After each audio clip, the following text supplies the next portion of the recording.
sweet dreams are made of this.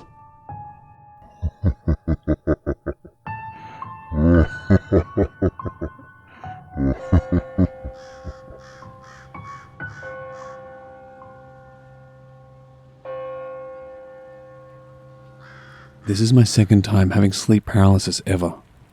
I was in the middle of trying to get back to dreaming, but I was still half awake. Now that I think about it, I knew that I was awake. I remember going to the washroom twice after waking up sometime at 8 a.m. and going back to my room. My dream was mildly weird like they usually are. It was about going to a party, then being invited to a Spanish school thing. But it was really just a bunch of teenagers traveling together. At the end, there was a party and I totally forgot about it, so I was going to grab my makeup. I was having a difficult time trying to grab my makeup because it was like something was blocking me. Something blurred my vision in my dream. I knew I was trying to dream, but I didn't at the same time. Then, all of a sudden, I became paralyzed in my bed. I felt tingly feelings holding me down. I remember hearing someone walking on my bedroom's wooden floor. The floorboards are pretty creaky, so it was definitely walking. I remember it hovered by me. I thought it was my mum. I remember saying something like, "Hi, Mum." And when she didn't answer and the noises of the floorboards continued, I said, "Mum, I know it's you." Still no answer. It was my second time being able to break out of the paralysis, and I said "stop" loudly. After I said that, there was a voice. A woman said "stop" in a mocking tone. I knew it wasn't my mum, but it sounded exactly like her. After I broke out of the paralysis again, I knocked on the wall for my mum to come over. That was basically when everything ended. She came into my room and we talked about it. I'm writing this a couple of minutes afterwards, so I'm still feeling very uncomfortable. I've had my fair share of talking with spirits and them giving me bad dreams, but I've never gotten a response quite like this. It was so clear. I could feel the presence of this entity right there in my room. This entity just taunted me. Since I'm free today, I'll probably burn some sage, but if you have any suggestions of what I could do, or answers for me about what this was, I thank you.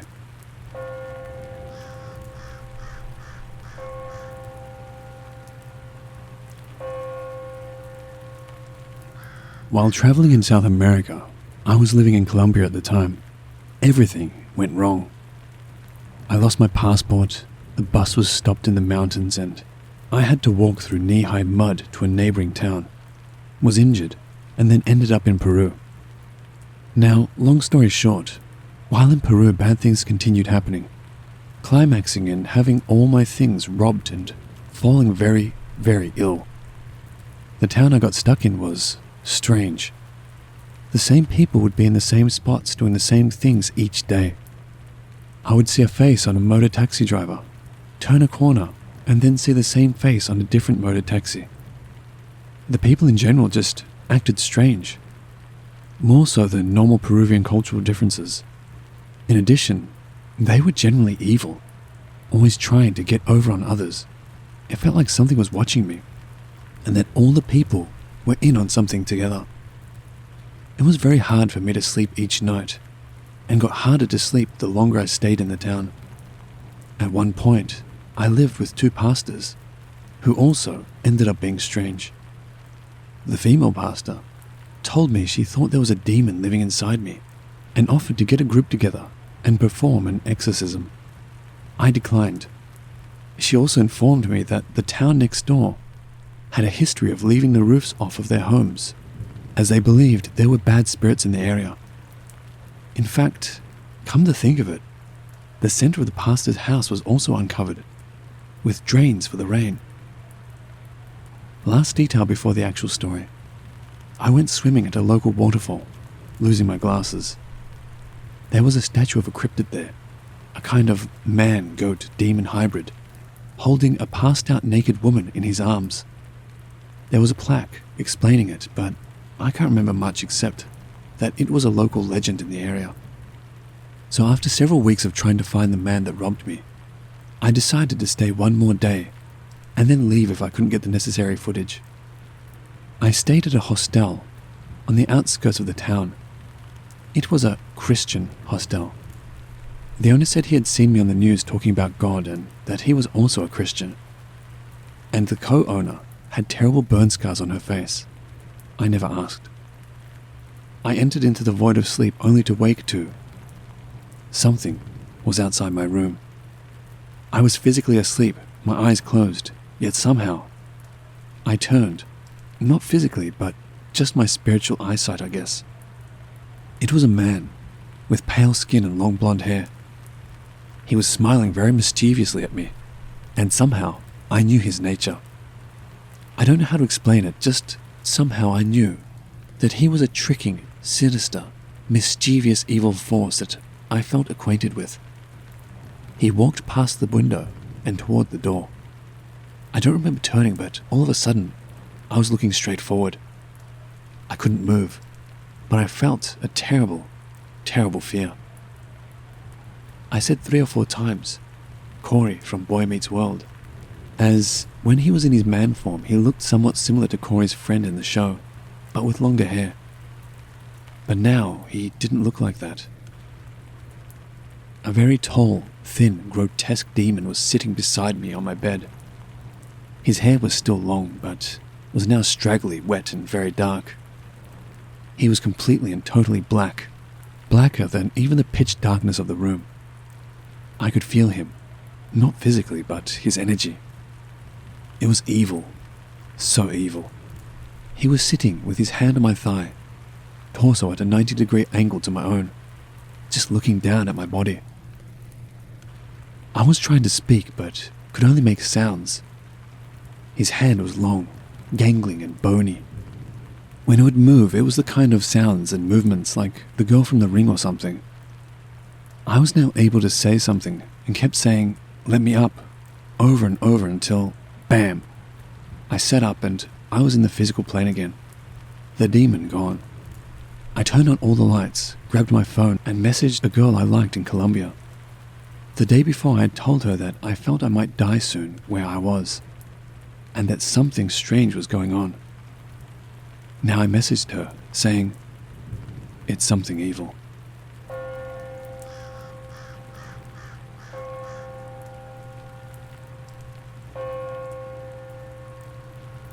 I've always had small, subtle paranormal experiences growing up. The first time I recall ever having sleep paralysis was in kindergarten. I was in that state of sleep where you're half awake and half asleep. That's when it always happens. I remember laying in my twin-sized bed in the dark. I had a white metal bed frame with little pink floral designs at the top of each bedpost. I have no idea what time of night it was. Suddenly, I heard a scratchy woman's voice. I don't remember what she said, but it sounded as if she was whispering right in my ear. As she spoke to me, my body gently lifted off the bed. I hovered about a foot off my bed for a couple of seconds, and I was gently put back down. For some reason, my 5-year-old brain didn't question this, and I just fell back asleep. I remember clearly the next day at school, I was sitting at a round table with some kids and the little boy I liked. They were all talking about a witch that they heard used to live in the neighborhood. I, of course, knowing nothing about sleep paralysis, came to the conclusion that it was the witch that had come to visit me that night. I remember telling them all that the witch came to see me last night, and she picked me up off the bed. None of them believed me, of course. Fast forward to when I'm 21 years old. I'm 22 now. I had started having sleep paralysis more frequently for some reason, at least once every few months. My boyfriend and I lived together in a small apartment. I had just finished nursing school and got my nursing license. I applied to an internship program for new grads to get into critical care, and I got in. It was the night before my very first day as a brand new ICU nurse. It was around midnight, March 15th, 2021. I was so nervous. My anxiety was unbearable. I laid there, next to my boyfriend as he slept. I usually don't have problems sleeping, but my anxiety kept me awake. I laid there tossing and turning for hours. All I could think about was making a good impression, getting there on time and not screwing anything up. I had turned myself over in bed so that my head was at the foot of my bed. I laid there for a while as I continued to toss and turn. I was getting very annoyed with the fact that I couldn't sleep. I sat up, turned over so that I could sleep with my head at the top of the bed again, and dropped my head down on the pillow. As I did this, a sudden feeling that I was falling into a deep sleep took over me. I remember thinking to myself, finally. But something felt off. How was I suddenly falling asleep so fast when I spent my entire night struggling to sleep? As soon as I realized this, a sense of doom came over me, and I was paralyzed. Having had sleep paralysis several times before, I knew something was coming. Immediately, I try fighting out of it. If I try hard enough to scream out somebody's name, usually eventually the words will come out of my mouth after a series of weird noises. Before I could even try, something grabbed my legs. Quickly, whatever this was climbed on the bed on top of me, grasping the sheets over my body as it climbed closer to the top of my head. In this moment, I just remember feeling sheer panic. I tried hard to scream out for my boyfriend, but nothing came out of my mouth. When it reached the top of my head, it felt like whatever it was flew right through my torso. It was such a freaky sensation. After this, the paralysis slowly subsided, and I yelled out for my boyfriend, who was sleeping soundly next to me the entire time. He didn't wake up. I shot up in bed. I could feel my heart pounding as I looked around my room in the dark. I didn't see anything. I turned on the light and sat there, trying to comprehend what had just happened. Traumatized, I started crying. I gently nudged my boyfriend's shoulder and said his name a couple of times. He woke up to see me sitting in bed crying with the lights on. He asked me what happened, and I did my best to explain it to him. He doesn't believe in anything paranormal. He thinks it's all in my head. But he didn't say any of that. He just pulled me into a hug. After this night, I was terrified of going back to sleep. I would have anxiety every night I laid in bed. I tried hard to figure out what would be causing the sleep paralysis. I had just come to the conclusion that maybe it was because I owned a deck of tarot cards. I never used them, but I burned them one night. That's what it said to do, and I looked up how to get rid of them. It's been exactly 1 year since then. I haven't had sleep paralysis once. Every now and then, when I think about it, I still get scared to fall asleep.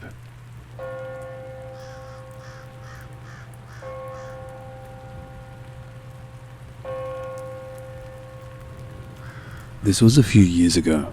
I was about 20 years old when this happened. At this time in my life, I lived with my father.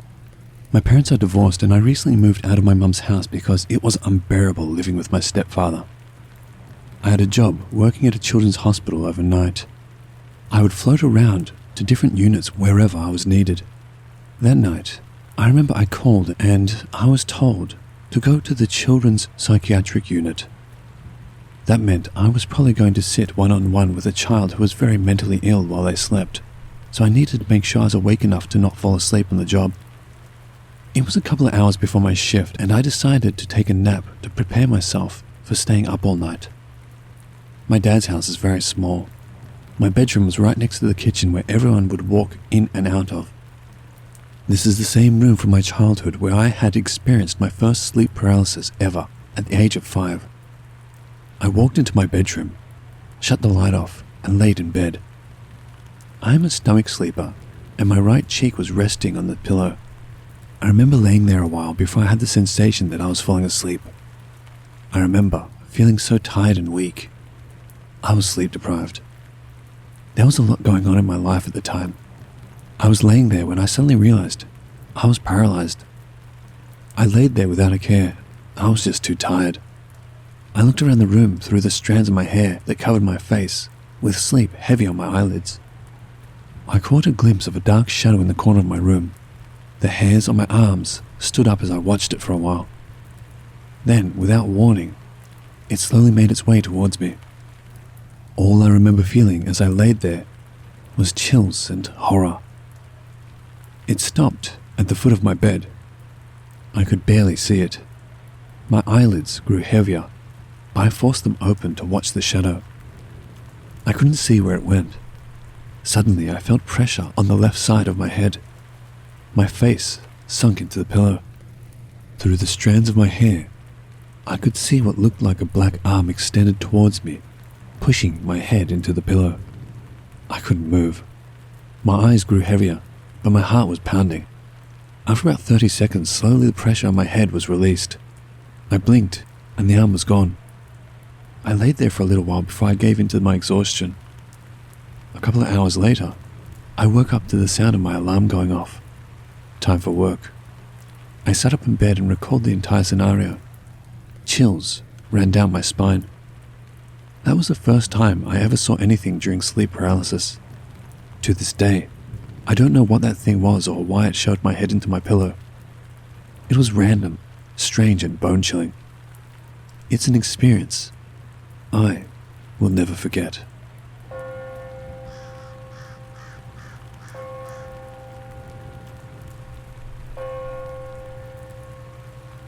I, 22 female, have suffered from sleep paralysis on a regular basis since I was young. Every single sleep of my life has either been an immersive or lucid dream, or a sleep paralysis. You might think I'm being dramatic when I say this, but I am 100% sure that my first ever memory was actually sleep paralysis. To start, I've moved at least 20 times since I was born, and have memories of sleep paralysis in every single bedroom I've ever had. All of my descriptions of early bedrooms have been confirmed as accurate by my parents. We moved from my first house when I was around 1 year and a couple of months, so my first experience was a little bit after my first birthday. At this point, we lived in a 2-story house. I have 2 older brothers who shared a bedroom in the bottom story of the house right next to my bedroom. Our parents' bedroom was just up the staircase, so that if their bedroom door was open, they could more or less see me sleeping in my crib. I was notorious for waking up in the middle of the night and screaming bloody murder at that age. According to my mum, there was absolutely nothing they could do to put me back to sleep, as long as I was still downstairs in my room. It quickly became routine for my parents then to just bring me upstairs as fast as possible whenever I started screaming. Mostly to spare my poor brothers from listening to my hysterics all night. Whenever they brought me upstairs, however, I would fall asleep immediately and never wake up until my parents had to physically wake me the morning after. This was the routine up until my first ever experience. As per the routine, I started screaming my lungs out at around 1 a.m, according to my mum. She picked me up as usual and brought me upstairs to the bedroom and put me in their bed, where I quickly fell asleep. Again, this was the routine they were used to. Now this is where my first ever memory starts. I remember being tucked in between my mum and my dad. I distinctly remember the residual scent of my mother's perfume mixed in with the smell of her breath on my face. My dad's hand was stretched over my legs and drawing my mother closer as they tucked in around me. Eventually I woke up, slightly confused. I didn't know why I was awake. I remember feeling very confused and wanted to try and explore the room and try to find out what had woken me up. No matter how hard I tried though, I couldn't move a single muscle in my body. My eyes darted around the room, desperately trying to discover the source of my discomfort. Feeling absolutely helpless, I tried screaming out to try and wake my mum or dad so they could help me, but no matter how hard I tried, I couldn't make a single sound. I distinctly remember the feeling of my tears running down my cheeks as I was laying there mortified over the fact that I couldn't make a single sound. That's when I saw them. 2 peculiar figures standing at the edge of the bed, their forms illuminated by the subtle glow of the moonlight behind them. The figure on the left was the tallest, and the one on the right was around a half a head shorter. I couldn't really see much detail in their bodies, as their bodies looked almost as if they were out of focus. No matter how hard I tried, I couldn't focus on any detail. Their faces, on the other hand, I wished I could delete certain features. I want to reiterate again that I was just barely a year old at this point. My reference bank of people at this point was my parents and my 2 older brothers. Seeing these 2 figures standing at the edge of the bed, I remember immediately thinking that this had to be my brothers wearing masks or something. The worst thing, though, was that even though I thought that the figures in front of me were my big brothers, I was still terrified. Their faces held the most grotesque grimaces I've ever seen, and I still do not understand how I imagined them. The only way I can describe how the expressions were is, imagine if a fox and a badger were taxidermied, but the taxidermist's main inspiration was the uncanny valley. I spent years believing my brothers hid these horrible animal faces, and would spend those nights at the end of my parents' bed, just staring at me, just tilting their heads as if they examined my small form, gasping, fighting against everything keeping me from making noise. No matter what I did though, I could never break eye contact with them. I know my description of my first ever sleep paralysis encounter might seem a bit long and too detailed. The thing is though, although the subjects of my sleep paralysis have changed hundreds and hundreds of times since then, they've always just stared at me. There's been talking, sure, but it's never been directed to me. I've had sleep paralysis where I've heard my entire family being murdered. I've heard people screaming outside that my house is on fire and that everyone needs to evacuate, but no one has ever talked to me. In 22 years of sleep paralysis, almost every single month, there was always at least one figure just standing at the foot of my bed, just staring at me, keeping eye contact. They've never, ever asked me a single question. They've never said anything directly to me. They've only ever stared at me, until last night. The last few weeks have been filled with the weirdest kind of sleep I've ever experienced. I haven't experienced much sleep paralysis for the past few years. An isolated experience here and there, but nothing other than that. I used to sleep 10 to 14 hours every time I had the time to sleep in. This was especially true during weekends. As long as my blinders were up, I could sleep until physically disturbed. The past few months, however, something has changed. No matter how tired I feel, I cannot sleep longer than 6 a.m. at most. It absolutely does not matter how late I stay up. I still wake up at 6 a.m. on the dot. It's not that I feel like I've slept enough at that point either. I'll wake up exhausted and go to sleep even more exhausted, and still wake up at 6 a.m. only to repeat the pattern. Yesterday, I went to sleep at around 10:45 p.m.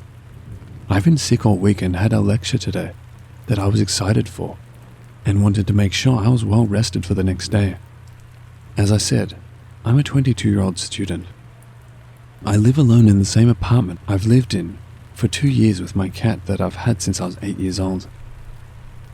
I haven't heard a single sound from a neighbor in the entirety of these 2 years. I went to sleep yesterday at around 2 a.m. absolutely exhausted. My cat fell asleep in between my legs, and I can't even say that I had any dreams. That was honestly my first sign that this wasn't going to be a quiet evening for me. My cat did wake up a couple of times in the early night, poking me and trying to get my attention. After 15 years, I know exactly how it feels when she's the one to wake me up. There is absolutely no room for confusion. I woke up at around 3 a.m. last night. Immediately, I was struck by this sudden small feeling I'd never felt before in my life. I couldn't open my eyes. No matter how hard I tried, no matter how hard I wanted, I could not open my eyes. At this point, I tried my hardest to scream as loud as I thought possible. I could feel the weight of my cat sleeping peacefully on my legs, even though I still couldn't see her. I screamed and screamed. I pushed and pushed, and tore my voice apart as hard as I could to escape this horrible unholiness. My forced mutism and blindness keeping me hostage as my body still lay in my bed, completely paralyzed. My only connection to the reality right now was my cat. I could hear her purring. I could hear the water fountain trickling in the background. The sound of it all, in place of my forced silence, was almost deafening as I laid there sleeping. That was until the point it all stopped. I struggled against my own body, trying to force my eyes open, but to no avail. The harder I tried to force my eyes open, the harder and more painful it became. I couldn't get a single glimpse of what was happening. As it happened though, I felt a large hand grab the lower part of my face and push it down into the dark. The hand kept a firm grip on my face, and as it kept down, I could hear this one voice reverberate, almost inside my ears as they were screaming at me. Hey, hey, hey, hey, hey, hey, Ellie. Hey, how does it feel? I see you. Look at me. Tell me, how is it? Hey, listen to me. Tell me. Look at me. Come on, I dare you. Look at me. Listen to me. Tell me how you feel, huh? Tell me how you feel. Hello, hello, hello, hello, hello, I see you. Tell me how it feels. Hello, hello, hello, hello. No matter how much I kept trying to scream, I just couldn't make it stop.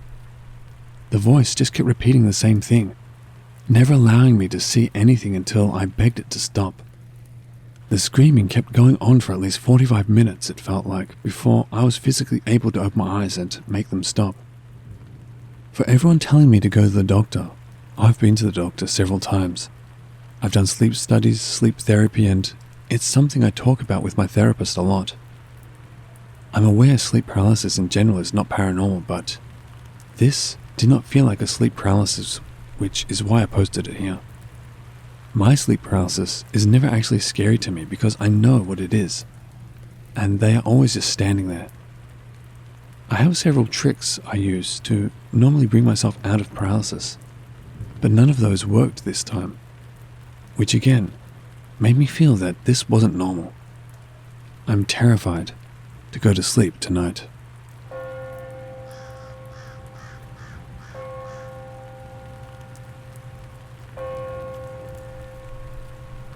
Some backstory. I live in a small town in Canada, and my house was built in 2007. Before that, it was farmland. My great-grandmother and her kids immigrated here from Ecuador in the 70s.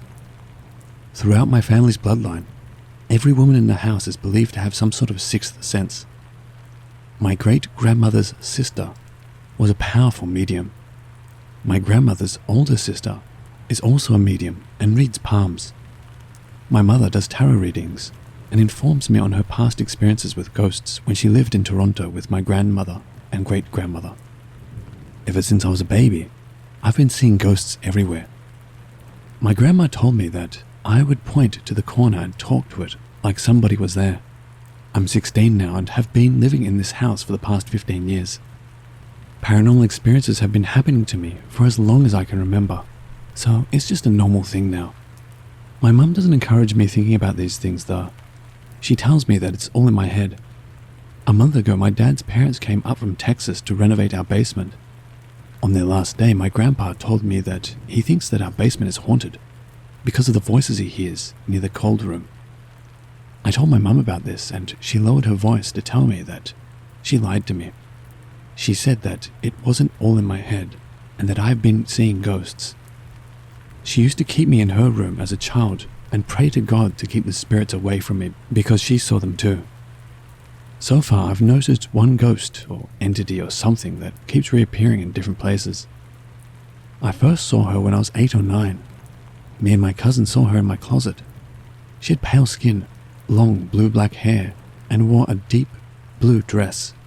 The most notable feature is that her nails are painted a shiny metallic blue that glistened in the dark. She held her hand out to us, and we ran away. The second time was when I was 11. At the time, I had a loft bed that was up near my ceiling. My bedroom was on the second floor. I was lying on my bed after coming home from school and saw that lady slowly walk by my window.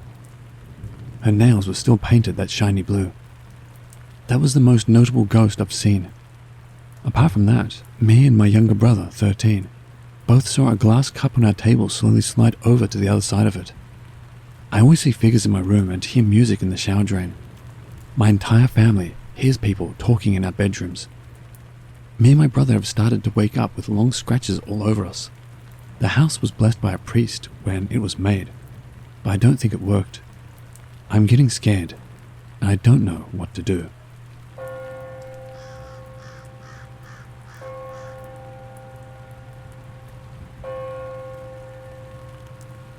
Hey everyone, I apologize for some formatting issues. I'm on mobile. I think my house is haunted, or I'm going crazy.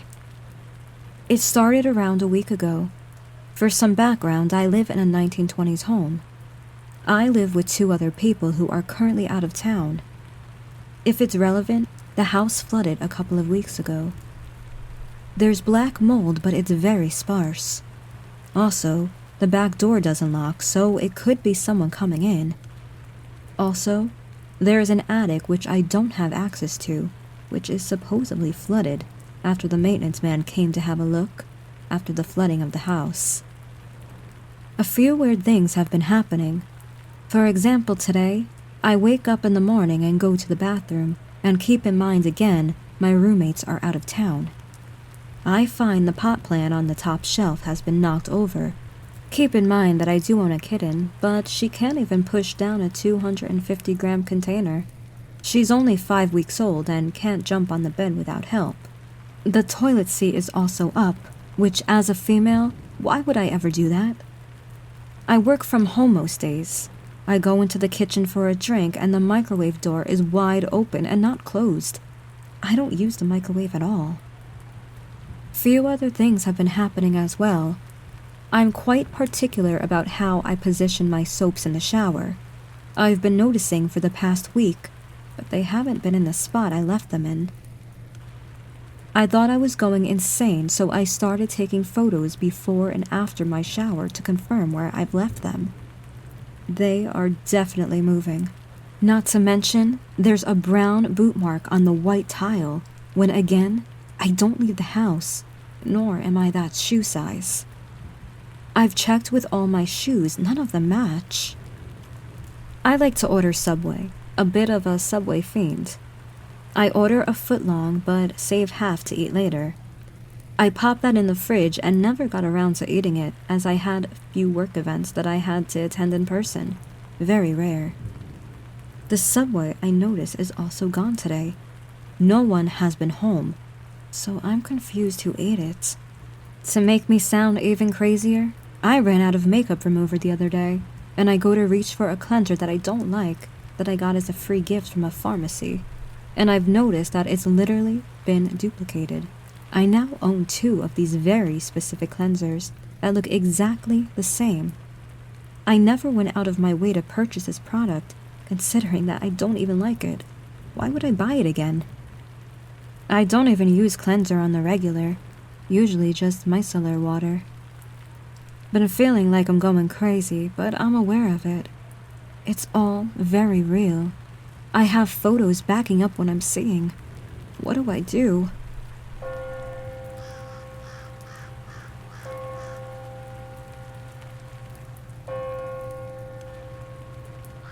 I used to live in a haunted guest house for about a year. So many crazy things would happen that I have absolutely no explanation for. It's a bit long, but here is a list of things I remember would happen. Weird noises and voices. I'm hearing impaired, so I wear hearing aids, and I know that spirits tend to communicate through electronic devices. I would hear voices and laughter quite frequently. I had a roommate, and I swore to him that I kept hearing these things. One time, I heard laughing again, and asked him, "Do you hear that?" And he said no. I told him, "They're laughing right now. It's loud. You can't hear that." He couldn't hear anything. My items would be moved around. I remember this one time I found my vase with flowers in my laundry hamper. I was like, WTF.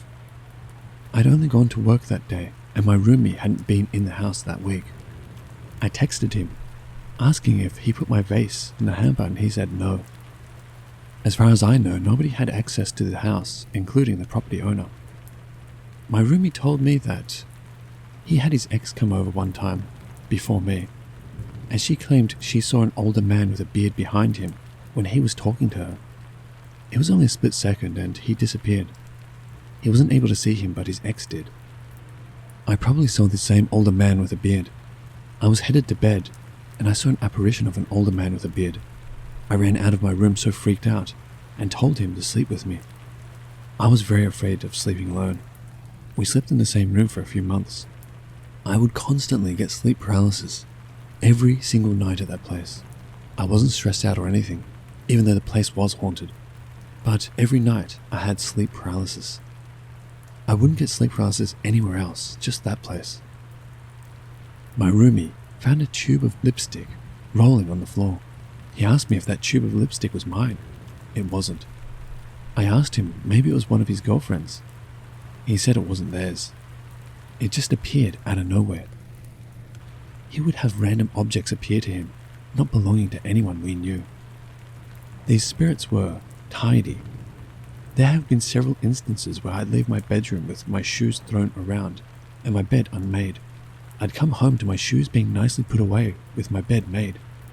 Roomie says he never tidied up my personal space. After all these instances, I decided to install a security camera, with my roomie's permission of course. I would see him come into my room. I had the only bathroom. Weird layout, I know. But he would never touch my stuff. The camera also came with night vision when movement was detected. Once again, I leave my place untidy. Roomie was never in my room. Nighttime falls, and the next morning my shoes and bed are made. Camera didn't pick up anything. Nothing would ever happen during the daytime, just at nighttime with my stuff being moved. Finally, I caught movement. I was spending my usual weekend with my boyfriend, now husband, and something triggered the night vision on my camera. It looked like someone walked right in front, and then you can see an outline of a little girl, and a shadow, possibly a man, walking. The video only lasted 5 seconds, and they were gone. No, it's not light from the window. The guest house was too far from getting lights from the street, and the curtains were blackout curtains. Not a bug either. I don't know how bugs can look like what was on the video. I remember sending my video to a medium, and he said it's definitely spirits caught on camera. He told me, before I could even mention it, that there's a young girl and an older man haunting the place. The only history about the house was that the property used to be abandoned. Homeless people would stay here, and teens would use Ouija boards there. That's a possibility for the haunting.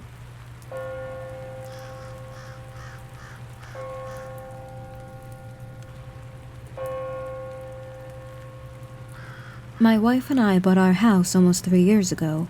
The very first night we were there, while lying in bed, about to fall asleep, we heard a loud knock on the kitchen floor, as if something very heavy fell. We jumped out of bed to find nothing, as we hadn't unpacked anything. Over the next few weeks, we would hear the doors in our basement open and shut. Several times I'd get up, go down to the basement, completely finished and not a creepy, dark, scary basement, to see if anything was out of the ordinary. There would be no one and nothing out of place. Over the time, activity would mellow out and ramp back up again. My wife and I would both on occasion catch someone standing in the kitchen, and we walked by the kitchen door. When doing a double take, no one would be there. Most of the activities we are experiencing take place during the day, so I do not believe it's being spooked by the dark. My children have had so many strange occurrences. I was in the kitchen one day. My son, sitting on the stairs to the basement, jumped up and ran to me saying, "The Batman is in the basement." I asked, "Where?" He replied, "At the bottom of the stairs." Being a rational adult and not wanting our 3-year-old to be afraid, decided to walk him down and show him there was nothing to be afraid of. We found no one. A couple weeks later, while I was at work, my wife and kids were home alone.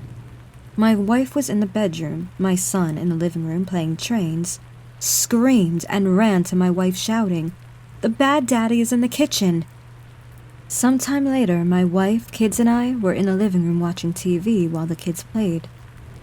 Both my son and daughter stopped at the same time, looked at the kitchen, then followed something with their eyes down the hall into a bedroom, back down the hall and through the kitchen.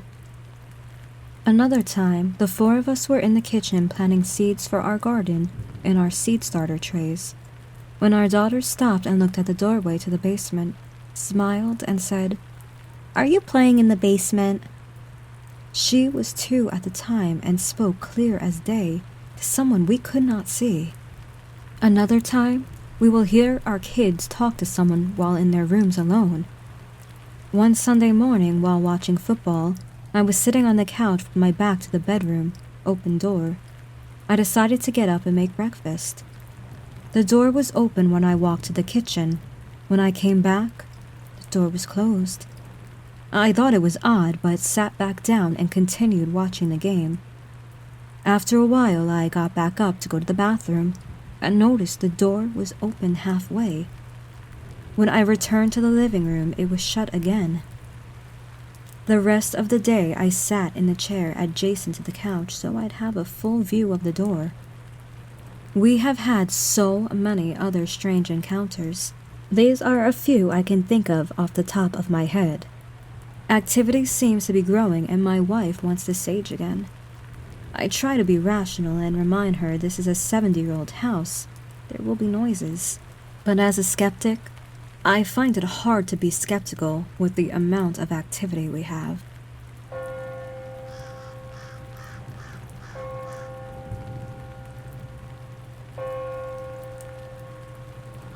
I grew up in a small town. My house is one of the oldest ones in the town. We lived right beside 3 sets of train tracks. Growing up, I always heard voices. My friend heard them too in my house. They weren't regular voices, it's hard to explain. But if she didn't hear them with me, I would have passed it off as my imagination. It was only words here and there, but they came across like a dream. We heard them, but we knew they weren't there. Like a fast car zooming by. It was always a man, and we never knew what exactly he was saying. It was a regular occurrence when I was growing up that stuff would fly off the back of the toilet and hit the opposite wall in our bathroom. My mum finally told them to shut up, and it stopped. When I was about 12, my parents and my brother went to my brother's hockey game at the local arena. I stayed at home and had a bath. Our bathroom was on the left of a hallway, with a washer and dryer on the right, and a door leading to an old office room that had stairs going to the basement. As I was having my bath, I heard heavy boot steps come up the stairs towards the back door. All of a sudden they stopped, and then they were outside of the bathroom door, and it sounded like something either kicked or punched the washing machine. It was loud. I was so scared I got dressed and ran away to a friend's house without leaving a note. I got used to the big guy and found out through a silhouette there was a woman in the house as well. She's not nice. She hangs around the stairs. Even now, at 31 years of age, if I go up the stairs at my parents' house, I always have this horrible feeling that someone is behind me and wants to pull me down. I've never had that feeling anywhere else. My nephew is autistic and would talk to the ghosts. When my nephew was 4, he told my mum that the man's name is Sonny and that Sonny watches us. He told her that if we wanted to see Sonny, we would have to go down to the basement and dig. Sonny died falling on the train tracks. He doesn't like the woman and won't go up the stairs alone, so I don't know much about her other than she is not nice. I have many more experiences, but I think I'm done for now. I hope it made sense and was a good read.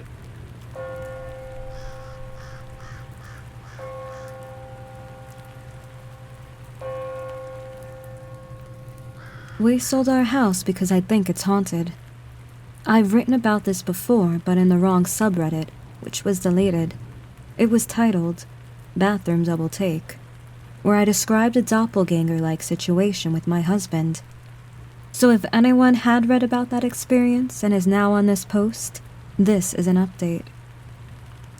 After a few months of us living in this home, in which we plan to use as our second home, We have decided to sell it after some unusual experiences. Our real estate salesperson and the person who bought the home are aware of my claims and have made an informed decision to purchase this home, despite my claims. They probably think I'm a nut. This home is not an old one. It was built in 2019 and we are the third owners. We have gotten an air quality test done in the home. Both my husband and I have gotten physical examinations, and nothing out of the ordinary has come out of these tests. Now I will get into my experience. We bought our winter home last year in June of 2021. Originally, we're from Canada, but we have spent the majority of the pandemic between the USA and recently Costa Rica. My first experience was while I was taking a shower. The house has an ensuite washroom when you enter the room. If you go to the left, you will go towards the bathroom. If you go to the right, you will end up in the bedroom. From the shower, you can see the entrance to the bedroom. One afternoon, while I was showering, I watched my half-naked husband walk into the bedroom with a glass of lemonade. I then turned around to wash the soap off my face, and then turned back toward the door to rinse the shampoo out of my hair. This is when I saw my half-naked husband enter the bedroom, again, with the lemonade. When I exited the shower, I asked my husband if he re-entered the room a couple of times, and he said he only came into the bedroom once, and has been there for the majority of my shower. My husband had a similar experience. He was in the backyard looking into the kitchen. He claimed he saw me leave the kitchen and walk towards the mudroom. He was very confused when he entered the house to find it empty, only to find out that I had been gone for a couple of hours. On multiple occasions, I've heard the sound of my husband's car dragging on the driveway. We have the steepest driveway on the block. Every time he parks in the garage, you hear the distinct sound of the bottom of the car scraping the driveway. When I hear this, I usually unlock the garage door. There have been multiple times where I've heard the sound, unlock the door, just to find out he isn't home. We've both heard unexplainable whistling sounds that stop once we acknowledge the sound. I guess it could be the vents, but for 3 days last week, our thermostat stopped working, and we still heard the whistling. There have been other trivial occurrences. I once woke up in the middle of the night because the fridge door alarm was going off. We have those annoying automatic toilets where the lid lifts when it detects motion. Well, those open on their own sometimes. I understand with modern upgrades there are going to be malfunctions, so I put those experiences under the questionable category. So we've spent the past week packing our things. We are those psychopaths that do not store anything in our garage other than our vehicles. The only other thing that is found in the garage is the water softener tank. That's it. So one lovely night, the car alarm goes off on both vehicles. Convinced that we're being robbed, we call the police. And of course, the neighborhood security also comes by just to see that our cars are perfectly in the garage, with no signs of an intruder. We officially moved out of the house 3 days before closing. We could not bear another day there, and our neighbor texted me to ask what all the commotion was at our house. I have no idea what she is talking about because we moved out. I may sound like a kook, but we've lived in so many houses, and we've never experienced anything like this. Edit. I forgot to mention, this house was a teardown. There was another house on the same property that I think was built in the 60s.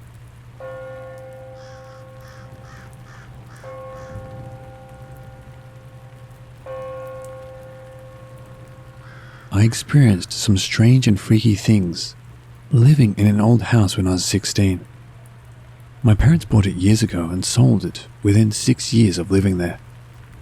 I'd get home from school, and was in the computer room downstairs, and there was a few times where I would randomly hear someone call my name in my mother's voice.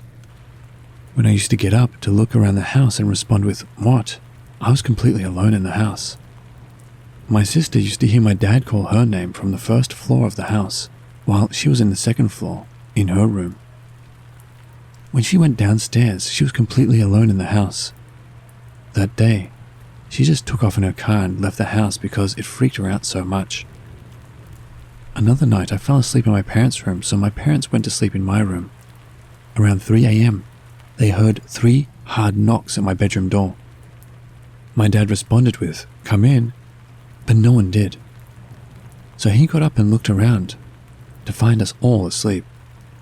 When we first moved into the house, my dad found a collection of bowling balls in the garage that he immediately threw out after moving to clear out the space.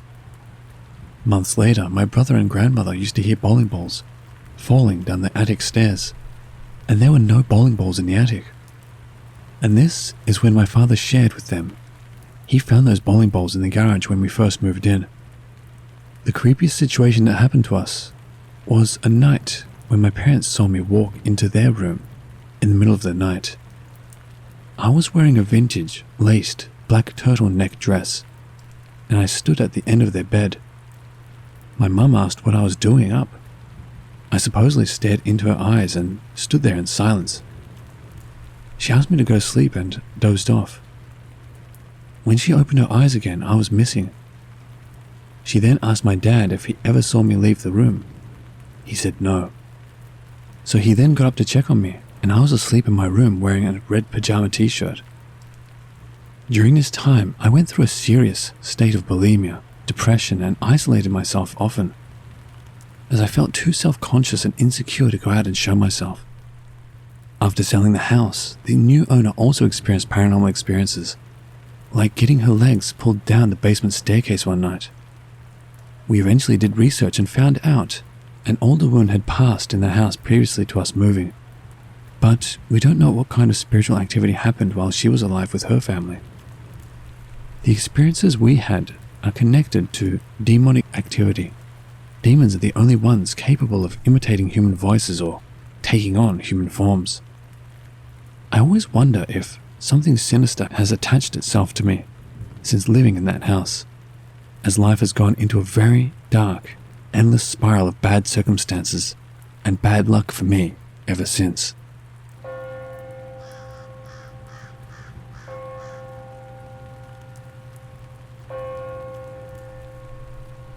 When I was younger, around 12, my dad moved into a house. Now, this house always gave me weird vibes. It constantly felt like I was being watched. I couldn't sleep with my door open, or without the TV on. Now, this is going to be 2 separate stories, put into one. The first experience I had was around 2 a.m. I was in the living room watching TV.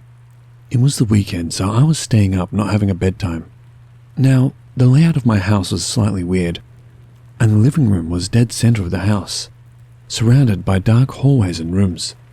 I started hearing noises in the kitchen, but thought nothing of it because we had dogs. A couple of minutes go by, and I can faintly hear my parents in their bedroom doing stuff. They were being loud, so I went to turn to look in the direction of their room. I was sitting with my back to the hallway, and as I'm turning, clear as day, I hear a child's voice in my ear say, "Don't turn around." I froze in place, absolutely paralyzed with fear. Then, I felt a tug on my hair. I promptly jumped up and turned on every light in my house as fast as I could. I didn't hear anything for the rest of the night, but needless to say, I didn't go to sleep until the sun was up. Fast forward to a couple of months later. It's Christmas Eve. Me and my sibling were sent to bed to prepare for Santa to drop the parents off. It was around midnight and I was laying in bed watching TV. I was too excited about presents to sleep. I saw something out of the corner of my eye and looked over at my closed door. As I looked over, I saw a bright blue mist figure float through my door. It was glowing, but not enough to light up my room. I watched as it floated from my door and then through my closed closet door. I was once again absolutely shocked. I covered up my head with a blanket for a couple of minutes until I felt better. I then laid on my side, facing the other side of my bed. The blanket took the shape of someone lying next to me. I laid there and watched as the blanket moved as if someone was breathing. This went on for a couple of minutes, and then suddenly, the blanket laid flat on the bed again. This all happened 12 years ago, and at the time I told myself I was just imagining things. However, the older I get, the more I'm convinced something was up with that house. When I talked to my dad about it, he told me some stories they had about hearing a little boy when no one was there. I've done research on the house and never found anything. However, as we moved out, we found handprints made in the concrete on the driveway. 2 sets of child's handprints with 1978 written underneath. Edit to add, I had 3 little siblings living with me at that house. However, during the first incident, they were all at their mum's, and during the second, they were sleeping across the house.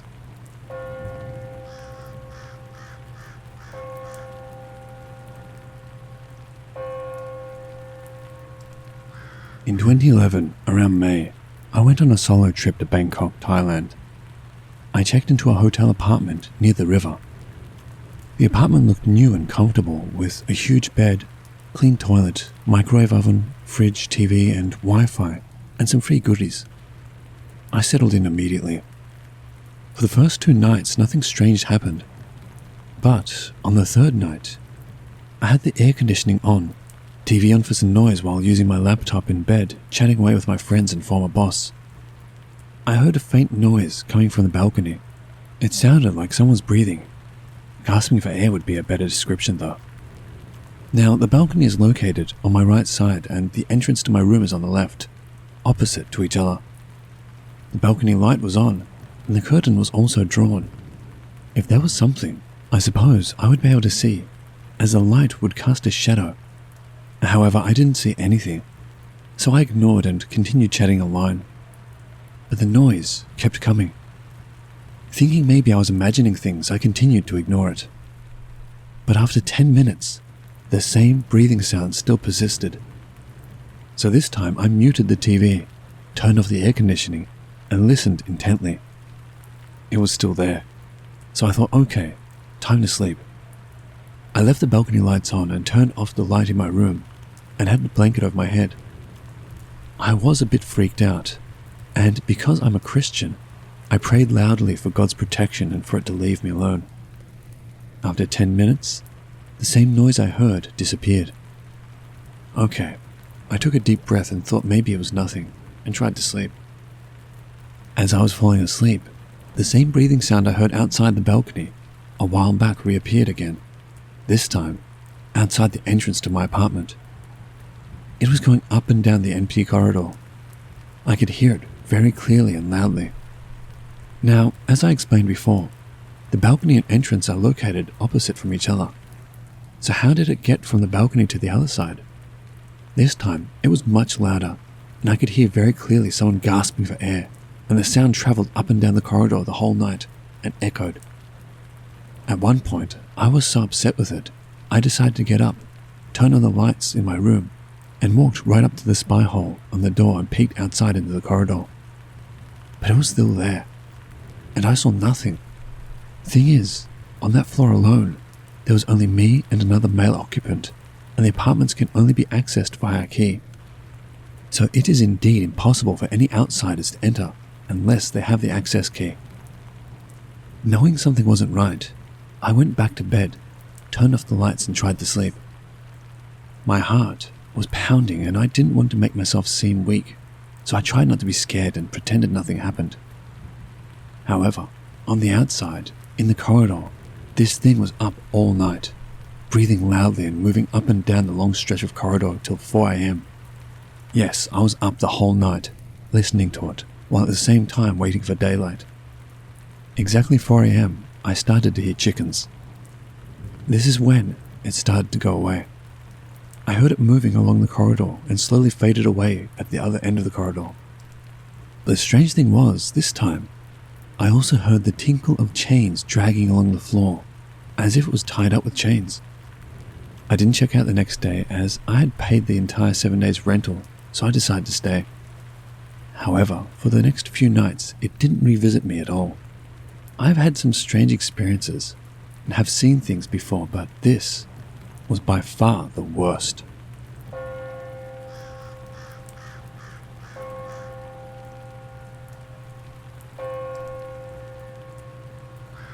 My two girlfriends and I decided to go to Thailand in 2004 after the tsunami and help them clean the island of Koh Phi Phi, as we were offered this assignment by our local university.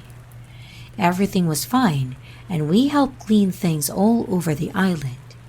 We usually take turns with the other volunteers to take off days. When it was my turn, one of my girlfriends, Joey, decided to take it with me as we really wanted to go shopping.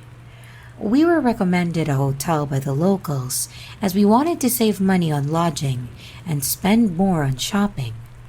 It was a gloomy hotel, but it's the same everywhere at 11 p.m. in Phuket. So we checked in and left immediately for shopping and returned only around 3 a.m. Our room had 2 single beds with a side table in the middle and a telephone on the table. There was also a picture of a regal-looking lady above the table. Her look was very stern and fierce, and as we were comparing about our buys and giggling away, I suddenly noticed the face of the lady. She had a full grin on her face. Joey followed my gaze and was stunned herself. We carried everything by hand without bothering to pack and ran out and then checking out. Only after reaching a coffee shop did we pack our stuff and waited for dawn with many cups of coffee to keep us awake.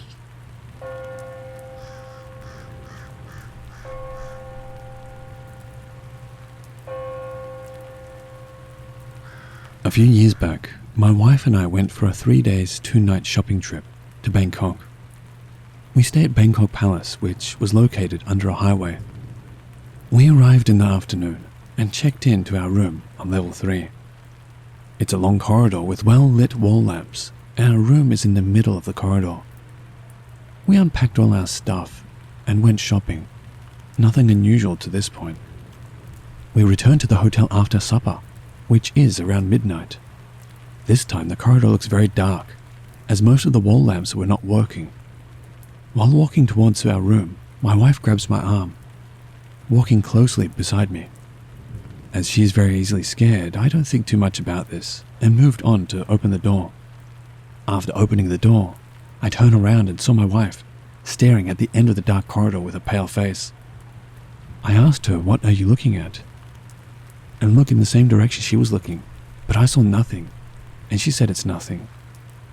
I know something weird is going on, but since she's not telling me, I just keep quiet.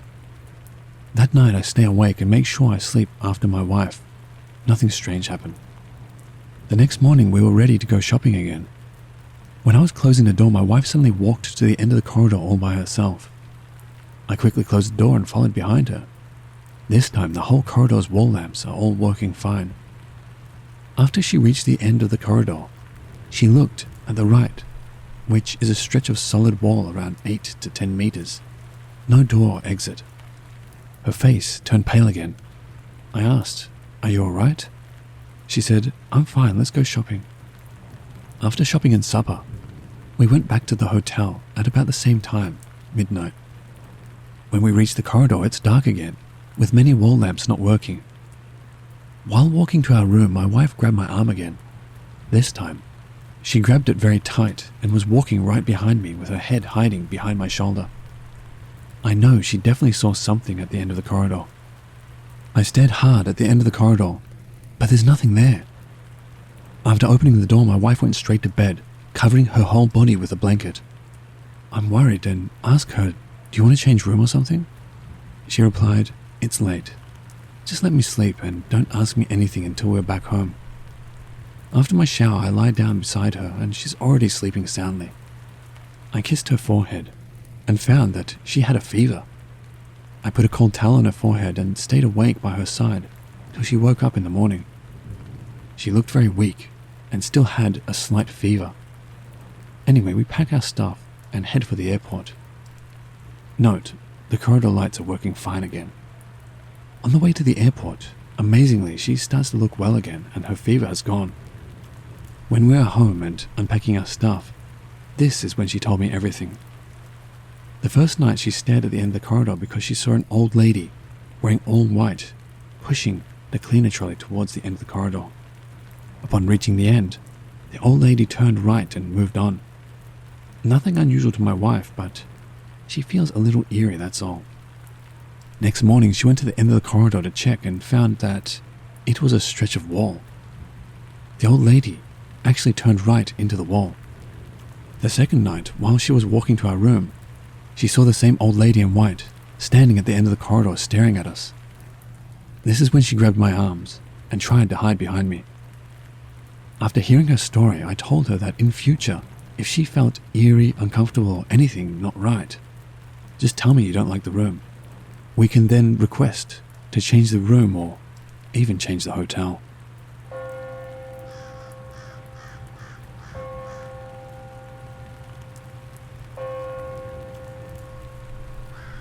On one of the holidays, my family, which consists of my son and husband, decided to go for a short holiday trip together with my mother and mother-in-law.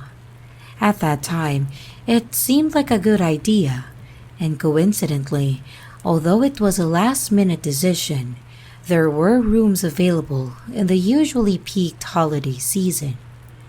3 days before we took off to Hatyai, Thailand for the holidays, my son fell sick for 3 days, but was however assured by the doctor that he would heal soon. On the journey to Hatyai, my son seemed to look better, and when we decided to make the first stop at one of the Kwan Yin Ma temple, he was feeling much better already. But as soon as we checked in to one of the hotels at Hatyai, my son immediately took in fever and vomited a little blood. Perhaps it was due to the pizza my husband ordered for him over lunch. Strange things started happening while we were having a massage at our rooms. The hair dryer at the bathroom started to switch on by itself, causing a massive noise in the bathroom. It was only then that I was informed later the next day by my mother-in-law that it was the Chinese Ghost Festival Day. For a Chinese, it would be unwise to travel during this time of the year, and if you happen to be unlucky and accidentally bumped into one of the spirits, you may be facing great danger ahead. That day, I was fuming with anger over my husband's stupidity. How could he have made such a decision knowing that it was this time of the year? That night, we slept soundly. Because my son was still ill, he slept in between me and my husband. Strange things started happening again. This time, I heard someone playing the little bells on my anklet. The funny thing is, while all this was happening, I was keeping still, not moving an inch, and yet I could hear clearly the ringing sound of my anklet's little bells. I was dumbstruck. Fearing that the ghost may disturb my son, I took the courage to wake up, switched on all the lights including the bathroom lights, and then sat up. At this time, my husband woke up and was puzzled of my actions. I explained to him to caution tonight, and he immediately knew what I meant. The rest of the night was at peace, and after, I switched on all the lights off in the room, and the room was quiet. Perhaps the naughty ghost just wanted to play, but meant no harm.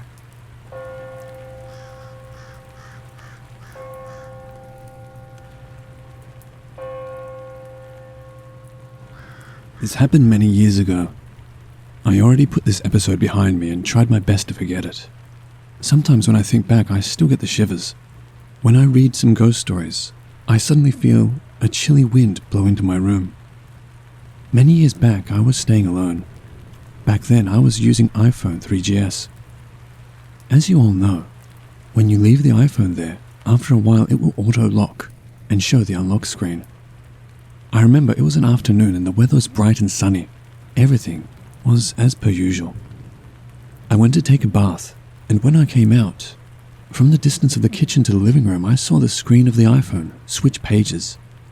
I had 3 pages of apps, and when I walked near it, it suddenly changed to the unlock screen. I didn't sense anything at first. I just thought, okay, maybe still buggy or the battery has something wrong with it. I brushed it aside. Be reminded, I was alone and also I had the password lock. Many days later, my friend suddenly called me and asked what's the matter. I told him it was him calling and asking me what's up. He said he saw my missed call. I say I never called you. Then he just said, okay, never mind. I checked my call history, confirmed I never called him. Then a WhatsApp message came in. He showed me his call history and indeed there was a missed call from my number. What the hell, I thought. Is he kidding me? I replied saying maybe there was a problem with my phone. Days went by and finally I went to Singtel to ask about it. And they gave me the what the hell look and thought I was trolling them. The problems started to get worse.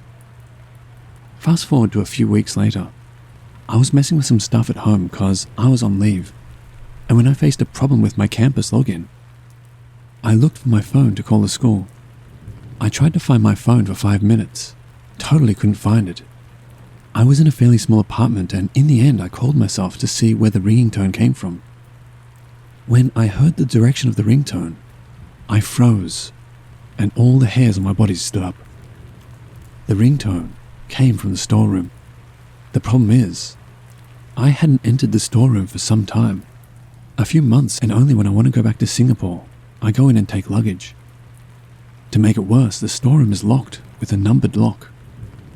I don't know what to do, honestly. The first thing I did was look around the house to see if there were any other people who for some reason may be pranking me. And next, I immediately turned on all the lights in the house. The corridor was dark. I quickly went to the storeroom with my back against the wall, and the phone was on the floor in the middle of the storeroom. So freaky. I was really very scared. Back then I was very religious and I kept chanting the Om Mani Padme Hum. I quickly took the phone and went downstairs and called my friend. After that my friend said he would come over because he stayed quite near. When he arrived, he asked if I was okay because I looked very pale. I told him what happened and he suggested we go to the temple to pray. And since we were close by, we took a cab to a temple and also we donated money there. The monk asked the temple counter if any laungfo was in today, as we were here to ask for help, and I was very glad my friend was there, as my Thai wasn't that great. When we met the laungfo, we paid him respect and my friend told him what happened. The monk took a deep look at me and said I was being followed by a female spirit, and the spirit is now outside at the temple gate and didn't come in. The spirit didn't know me, but was the previous occupant of the apartment I was in, and died a wrongful death, and wanted me to help her. I don't know if this was true, but the apartment was let to me by a senior in the university who graduated and left to rent an apartment in Sathorn Road, as he found a job there, and it was easier to commute. So, if what he said is true, the spirit might have died a very long time ago. After hearing that, I didn't know if I wanted to cry or laugh. I thought this kind of thing only happened in ghost movies or in Hong Kong. As I didn't speak much Thai, I kept silent, and as my Thai wasn't so good, I asked my friend to ask the laungfo for help. The story is not spectacular as there isn't 10 monks sitting in a row trying to purge any centipede or nails or fish hooks out of my body like a movie. He took the phabat, as Thais call it, the bowl with water and a phra kring inside to bless holy water. He lit a candle and told me to recite after him as he chanted slowly, as I couldn't speak Thai fast. The thing went on for like 10 minutes or so. Then, he asked me to pour some sort of water from a small container into a chalice. He then asked me to use the water from the chalice to water any tree in the compound. After that, he told my friend the girl wants stuff to be done, but my friend didn't ask what. Maybe to burn things? I don't want to know. I just told the Luang Pho, what can I do, as I am here to take a break from work and experience Thai culture? I'm not ready for all these. The Luang Pho seemed very calm and laughed and told me not to worry, and told me she is harmless, and asked me if I had been harmed by her so far, to which I replied no, but would not continue staying there. I asked the Luang Pho if there is any way I could get the spirit out, and he said no. Her spirit is in the house, and he muttered some stuff to my friend. He then gave me an amulet and told me to wear it. Well, I wore it immediately, and he left. I didn't dare to return home, and my friend said if I was really scared, I could bunk in with him. But I went to his house before, and it was very crammed. I didn't know what to do. I was alone in a foreign place, and such things happened. I asked him to come with me back to help me pack my things, just in case I wanted to make a run to the nearest hotel to stay, should anything happen again. During the taxi ride back, I asked my friend, what did the Luang Pho tell him? He told me I need to be prepared if I want to know, and of course I just told him to say everything, as I was confused and also helpless. He said the Luang Pho said the spirit would not leave because there are some parts of her still within the house.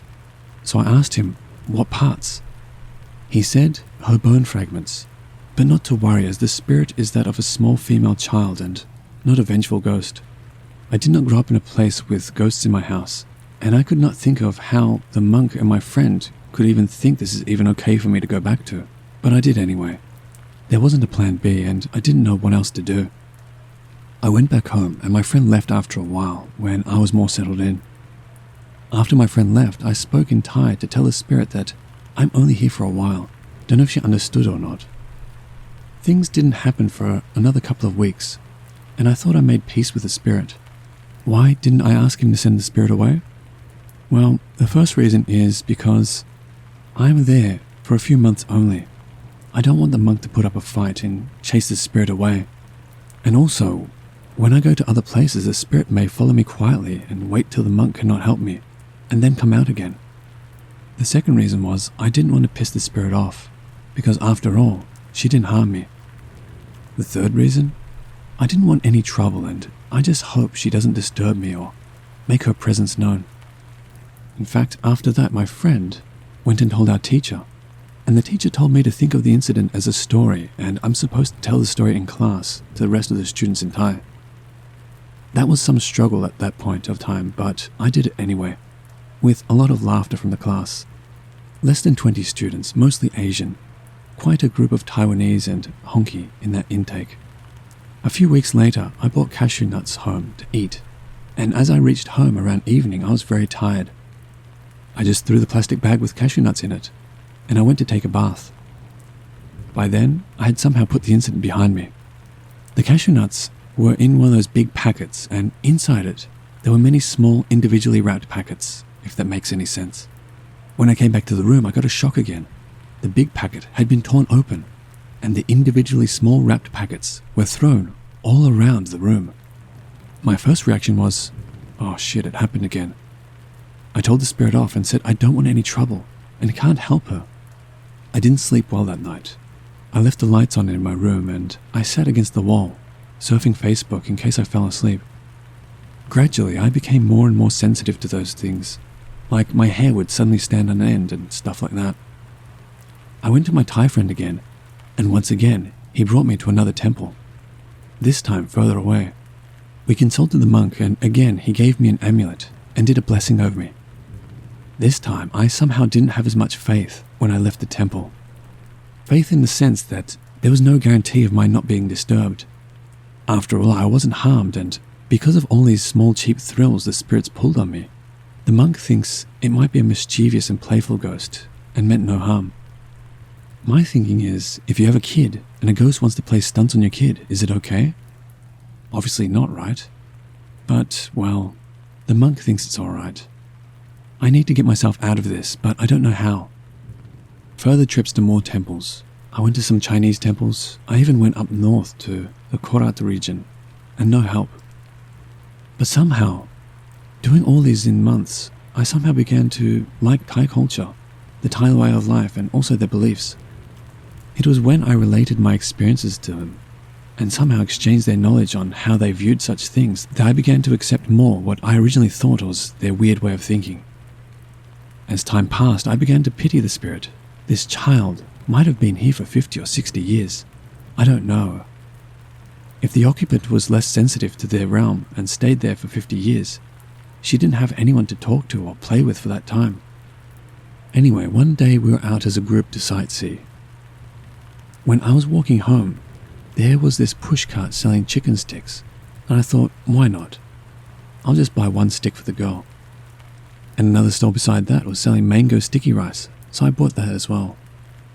I went home and didn't do any prayers or anything. I just left it there and told her the stuff was for her. That night was peaceful, and ever since then, whenever I was in a good mood or there was a festival, I bought stuff for her also. I generally didn't communicate with her or say anything as long as she didn't disturb me. Looking back at that, I finished my course and went on for one more short course.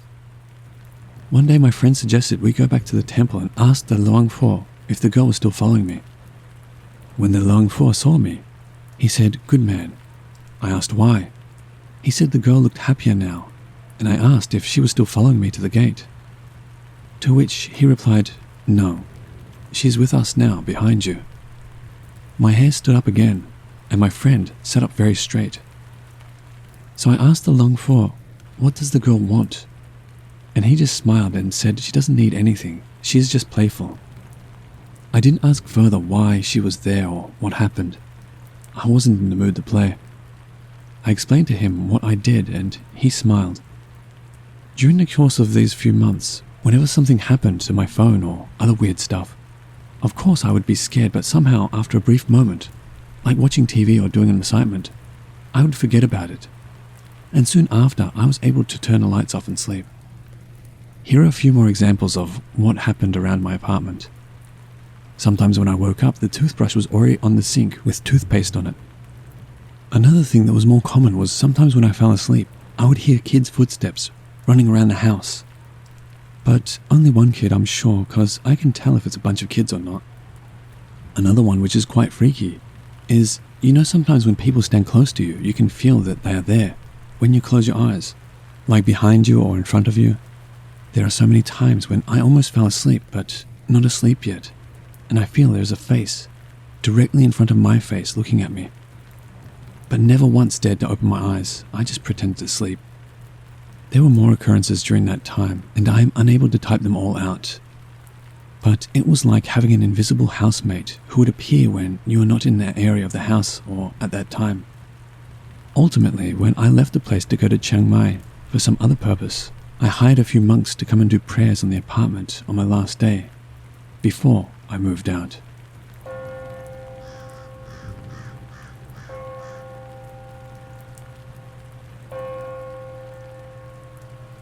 Hi everyone. After reading the countless entries on this site, I've finally decided to share my encounters in Bangkok, which occurred back in 2010. My family visited Bangkok during the weekend, just before the September holiday was due to start, and our accommodation was the 10-star Inn. Our rooms were located on the 3rd story with a view of the main street just below. My brother and I shared the same room, which had 2 single beds. Upon entering the room after checking into the hotel at around 10 a.m., we felt a sudden drought sweep across our faces. However, we just brushed that aside, thinking that the previous occupant might have just left recently, and it was what's left of the cold air from the air conditioner. The room was tastefully furnished with the necessary amenities, and as I was about to open the drawer between the beds, I found a small panyant attached to the upper deck of the cabinet. I felt strange that this thing would be placed in a hotel room, but I didn't think much of it. After touring the city and finishing our dinner, we returned to the hotel to rest for the night. And after walking into our room, my brother and I felt extremely chilly, although we had switched off the air conditioner while we were out, but we attributed this to the afternoon downpour. Since both of us were still not yet prepared to sleep as of yet, we watched the local shows and news on the television. It was about 9 p.m., and just then, we heard 2 distinct knocks on the door. Thinking it was our sister or parents, I opened it, only to find nobody there. Odd, I thought, and informed my brother of my discovery, but he told me that it might have been sounds emanating from the other occupied rooms, which we had misinterpreted. And no sooner had he finished the sentence did the 2 of us hear another couple of knocks, albeit sounding louder and more furious than the previous 2. This time, it was coming from our bathroom. We looked at each other. We were the only 2 occupants of that particular room, and we're standing right next to each other in the bedroom. So, how could there possibly be strange sounds coming from the empty toilet? Hurriedly, my brother ran to take a look at the bathroom, with me closely behind, to check for burglars or any other objects which could have produced that noise. And as expected, everything was in their original place, with not a single soul to be found. So we quickly slammed the door shut and we leapt into our bed after turning off the television. During the night, my brother and I woke up a number of times, both feeling as though someone or something was stroking the soles of our feet.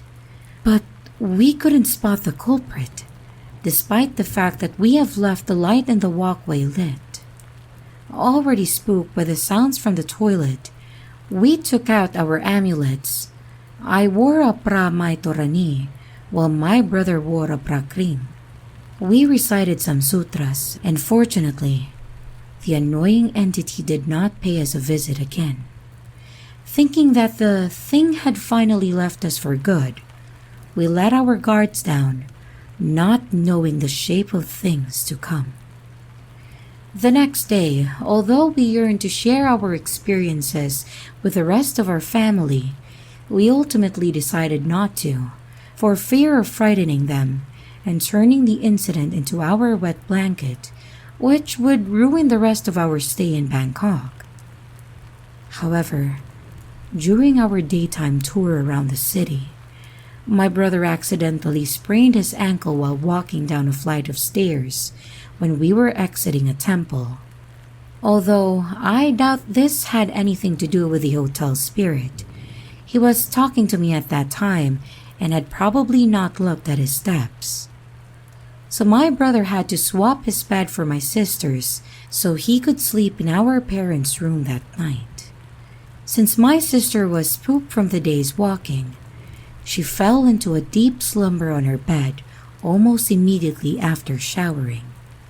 Of course, as I was still rather invigorated despite the day's events, as usual, I made the decision to stay up and play some rounds of Battlefield on my laptop before going to sleep. As I was into my second round, I heard gasps from my sister. Thinking that she was just having a dream of some sort, I ignored them. But my sister continued, and later, groans. So I climbed out of my chair to ask her if she was okay, and by this time, she started to thrash and squirm about on her bed. And it was then when I felt something was terribly amiss. I shook her several times, but she didn't wake up from her apparent trance. In fact, her actions just became worse, and her head was snapping from side to side while her body was raising and subsequently slamming back into the bed with such force that the bed squeaked really loud, and I could actually feel the floor vibrate. She also appeared to be screaming silently, opening her mouth wide, and yet no sound came out. Now, my sister is of the rather slim and lightweight type, who could have not came crashing onto the bed so violently. And feeling extremely scared, I ran to my parents and quickly told them of the disturbances in my room. Without sparing another second, the three of us returned to my room, where my sister was still quaking and contorting about on her bed. My father quickly took out his own amulet and placed it against my sister's forehead before chanting some of the sutras he had memorized. My sister twisted for one last time before slumping back on her bed. My dad then quickly brought her into the bathroom and splashed some cold water on her face in an attempt to revive her.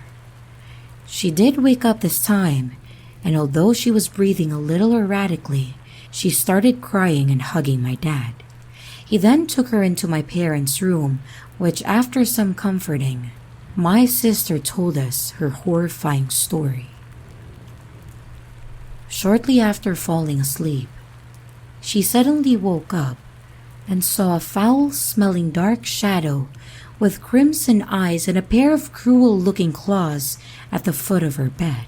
It then climbed onto her bed and then tried to kiss her with its forked tongue. So she gave it a huge slap across the face, and this obviously enraged it. It then ripped off her clothes and did ungodly things to her that I can't even stomach explaining here. It felt very painful for her, and she could feel her vitality being drained by this thing, and no matter how hard she tried to struggle, she could not get the demon off of her. She also mentioned that when she hit it across the back, her hand became coated with a layer of black smelly goo. All the while, it was mouthing lewd thoughts about her, but then it disappeared into thin air.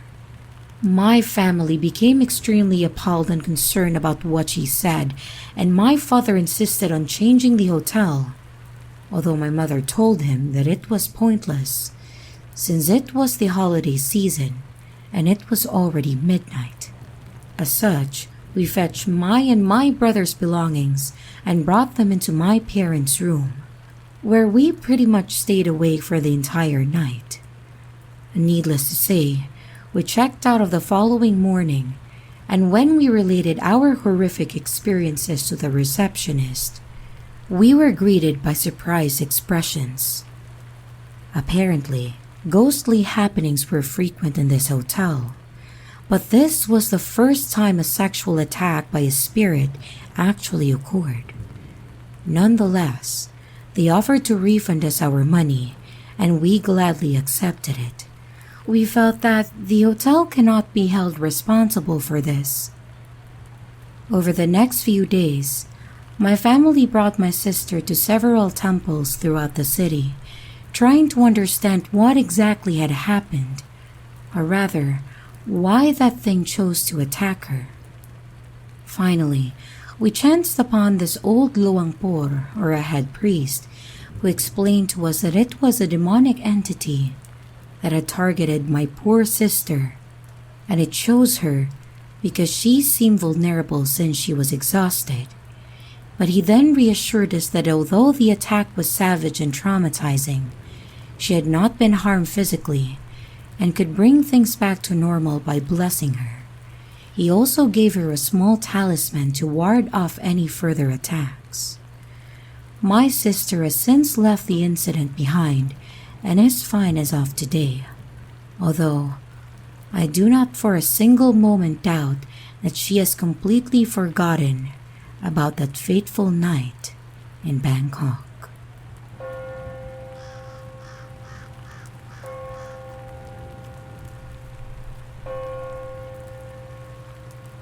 When I was little, probably 2 or 3, when my mum and I were visiting my grandpa, his home we used to call the Red House. This is before he moved to Jones Creek. It's located in Verda, Kentucky. There are 2 churches there. Before you reach the second one, there's a turnoff to the left. At the time, I wasn't able to crawl on my knees. Whenever I needed to get somewhere, I would roll.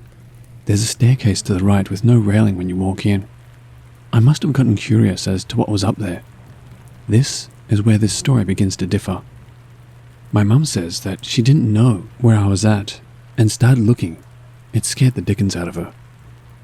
Until she came to the conclusion that I was up said stairs. Then she sees me, holding someone's hand.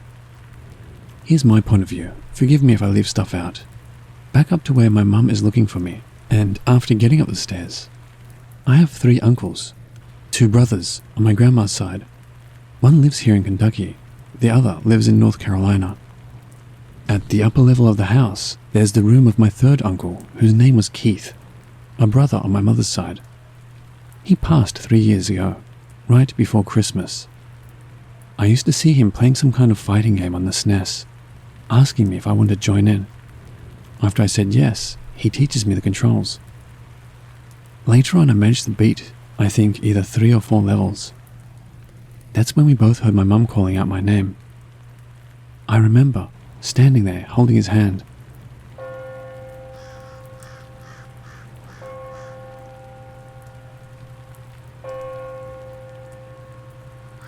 I've wanted to share my experiences with the paranormal for a long time. It's extensive, as all of the females in my family are spiritually gifted. My grandmother had an angel visit her when she was in her late 30s, saying it was her time. She pleaded with him, saying that all she wanted was to raise her last child, my Aunt Kay, who was only 3 at the time. Almost as soon as my aunt turned 18, my grandmother died in her kitchen with no warning or known cause.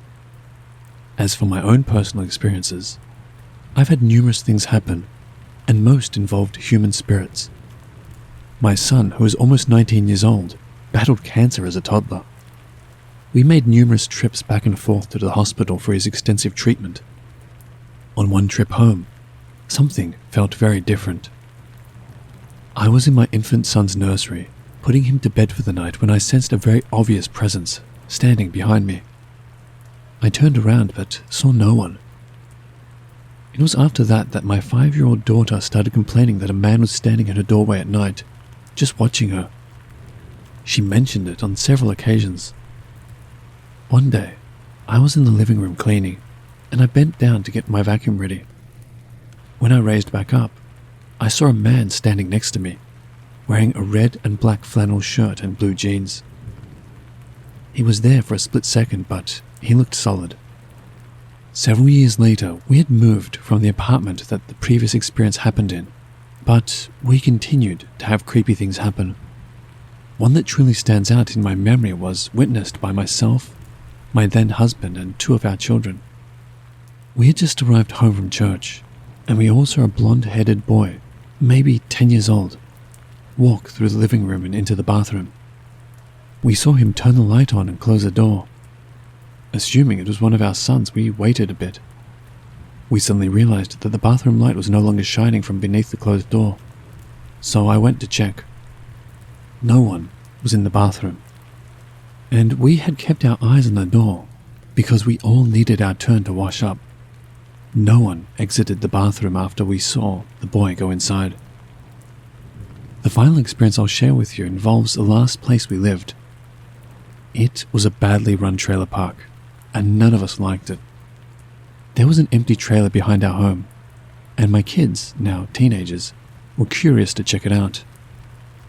They visited it a couple of times, bringing a poster and an unusable microwave from it into our home. Shortly thereafter, my daughter started hearing a voice coming from the direction of the kitchen where the microwave was. One evening, I was sitting in our living room, and I was just turned to talk to my then 16-year-old son. He was standing in the dining room, and as we talked, I saw a young man coming down the hallway towards us.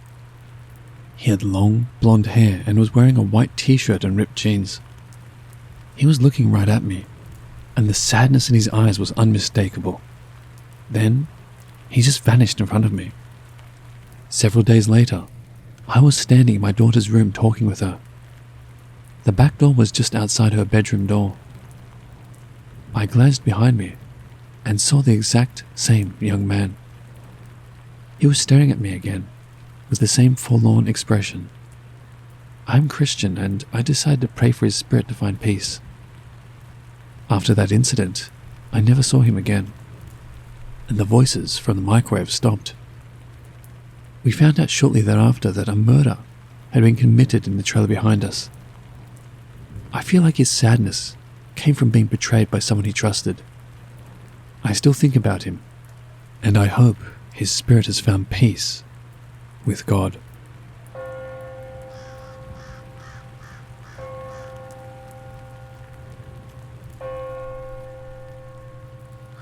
I'm not a religious person, but I do believe that there are beings that exist outside of our physical existence. Although I have been back and forth in my belief that there is a benevolent God, every time that I've been in the grasps of an evil presence, I find that calling upon the Lord's name would always make the evil presence disappear. I haven't had very many supernatural experiences in my life, but when they do happen, I don't forget them. A few years ago, my family moved to a fairly new house. At the time, I was in college, so would only visit them during breaks, but during the summer of 2015, I stayed with them for about 2.5 months. Since I didn't have a car and my mum was essentially always at work, my younger siblings and I were stuck in the house. I tried to make the best of it though, by finding a movie for us to watch almost every night, most of them being horror. I'd say that everything was fine for the first few weeks that I was there, but then things started to get slightly weird. One night, while I was scrolling through social media, I heard my stepdad come back from work and shuffle around the kitchen while he was on the phone. I walked downstairs to greet him and he wasn't there. I stood in the living room, dumbfounded. I mean, where was he? I just heard him on the phone. A few minutes later, I hear the door unlocking, only to see my stepdad walking in. "Were you inside a few minutes ago?" I asked. "No, I just got in," he says. "Did you walk in and then walk out?" He shakes his head, no. I was so confused. My stepdad is an alcoholic and comes home either tipsy or drunk most nights. So I figured maybe he had a few drinks and just forgot that he was just in the house. Looking back, he seemed pretty sober and coherent that night. Just a few days after the incident, it happened again. I heard what sounded like my mum and sister coming back from the grocery store. I could literally hear their voices. I went downstairs to help them out, and once again, they weren't there. I started to question whether I was becoming detached from reality or not. I've never heard voices before. I shared this with my sister, who expressed to me that she too was experiencing something similar. She said that there have been times where she thought she heard me or a younger brother talking, only for us to not even be there. The thought that something was imitating my voice made me feel very uneasy. I've heard stories before of people thinking they heard a family member or friend calling their name. I've been told that, in those instances, it is a demon who is looking for an invitation. But what exactly is the purpose of imitating a conversation? The weirdest moment I experienced in that house happened one night as I was falling asleep. I was in this half-asleep, half-awake state, kind of like an in-between where I would find myself drifting. Suddenly, I begin to hear a man shouting in my ear. I don't remember what it said, but I woke up fully expecting to see a person in my room, but there was no one. After that night, I spent a few days looking up what could be the cause of this. I stumbled upon a Christian forum where I talked about this specific experience and was told that it was for sure a demon trying to mess with me. On the other hand, I found websites that describe this event as a normal, physiological occurrence. Although I do believe that many things can have scientific reasoning, I also believe that sometimes there are otherworldly things at play. The most notable incident happened the night before I was supposed to move out of my dorm. As I slept on my side, it felt like I was being pushed, like something was trying to roll me onto my stomach. But because I knew it wasn't an actual person, I didn't care and continued to sleep. The morning after, as my family was helping me pack up, I started to feel this burning sensation below my left shoulder. I asked my sister to take a look, and she told me there were 3 long scratch marks. I thought maybe I'd scratched myself while unconscious, but given that there were 3 marks and I felt myself being pushed, I knew it was from something that did not mean well. In a separate experience I had, I fell asleep on the couch in my family's newest house, only to find myself in that dreadful state of not being able to move. Some people say that sleep paralysis feels like someone is pushing you down. For me, it feels like a vibration all throughout my body, almost as if whatever it is, it's made up of some buzzing vibrational energy. I tried so hard to open my eyes, to speak, to move, until I finally found the strength to say Jesus. Just as I said it, I could hear ice from the dispenser in the kitchen drop loudly, and I was able to open my eyes. Instead of feeling afraid, something told me that the sound of the ice falling symbolized the spirit being ripped out of the house. I have my theories as to why these things happen, but I'm interested to hear from others as to what they think is the reason for these eerie events.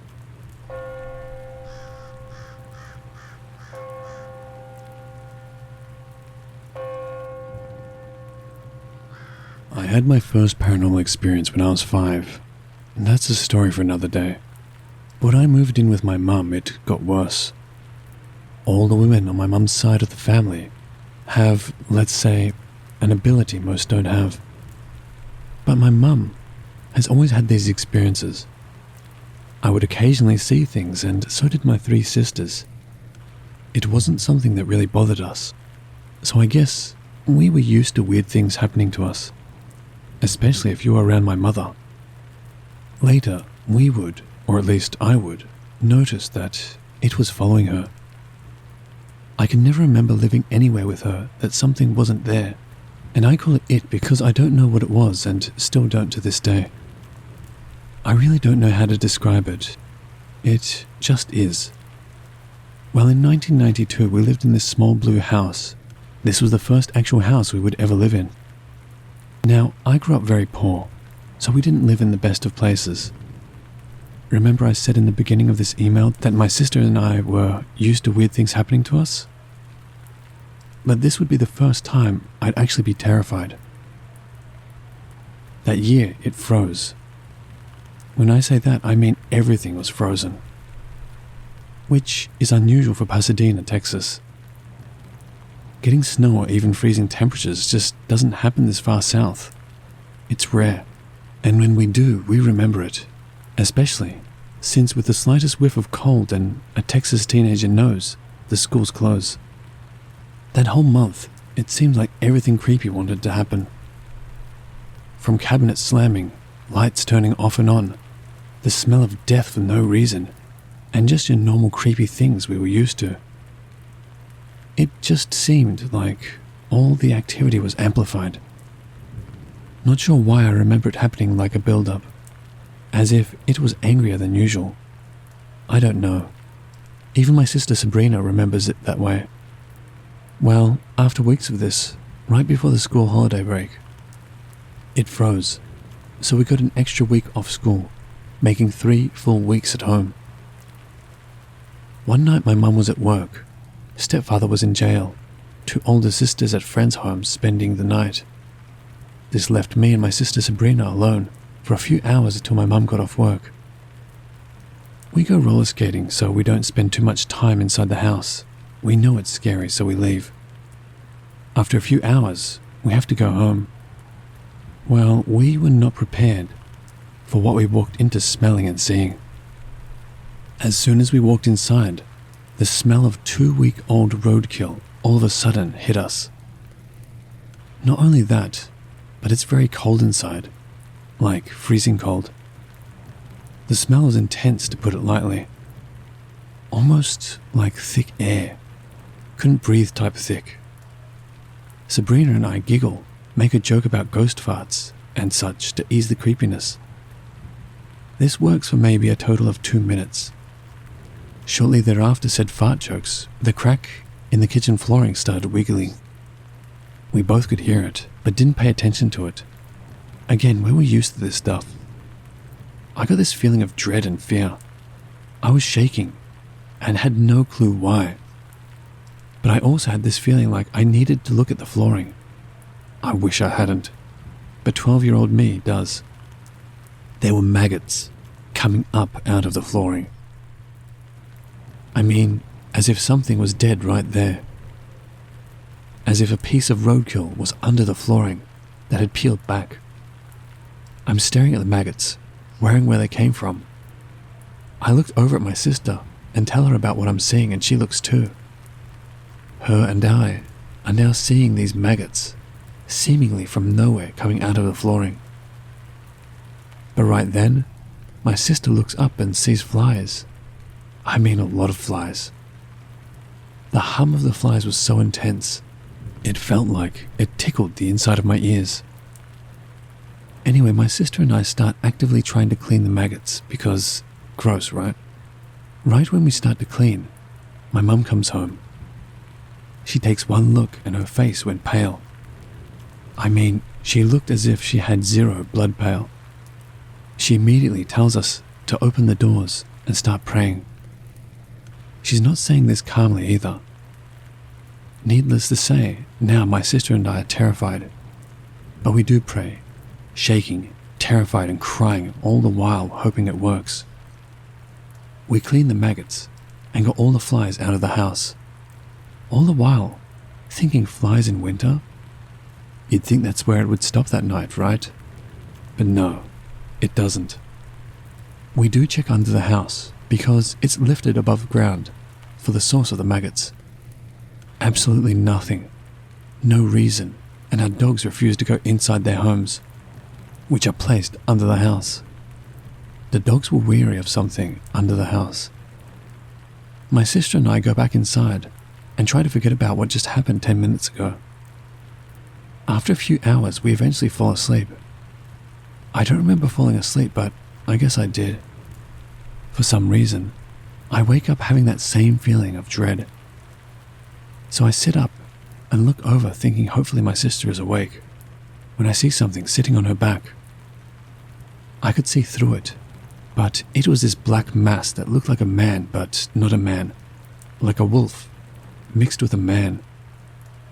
I'm literally shaking. That thing looked like it was choking my sister. I didn't know what else to do but yell at my sister to wake up. My fight or flight apparently was stuck. I'm the worst sister at this moment. No judgment, I was 12. All I could do was scream, "Wake up, Sabrina." After, I'd say about the 3rd or 4th time, all of a sudden, she gasps for air, turns and looks at me, terrified. I asked if she was okay. Then she proceeded to tell me she was having a nightmare. Something that looked like a giant see-through man she couldn't touch was choking her. It was telling her he wanted to make her suffer until he could do the same to me. After she finishes telling me, I told her what I had seen sitting on her. We didn't sleep that night. How could we? I was 12 and she was 14 and both terrified. The next day we sit down to talk to our other 2 sisters, telling them about what happened the night before. After hours of talking, my oldest sister, Samantha, says, "Now all of us have seen it." That terrified me, so I asked what she meant. My 3 older sisters, Samantha, Virginia, and Sabrina, had all seen it before. I had never seen it before. That was the first time. My sisters told me that night, ever since we were sent to live with our mum, they'd been seeing it around her. My sister Virginia then told me, "That's why I don't sleep inside the house with mum. She's creepy. I sleep in the garage." After Virginia said that to Sabrina and myself, we 4 moved our beds into the garage. From there on, we refused to sleep inside the house with my mum. Don't think we were safe in the garage either. Whatever it was still messed with us there too. That was the first time I had seen a black mass, and it was trying to kill my sister.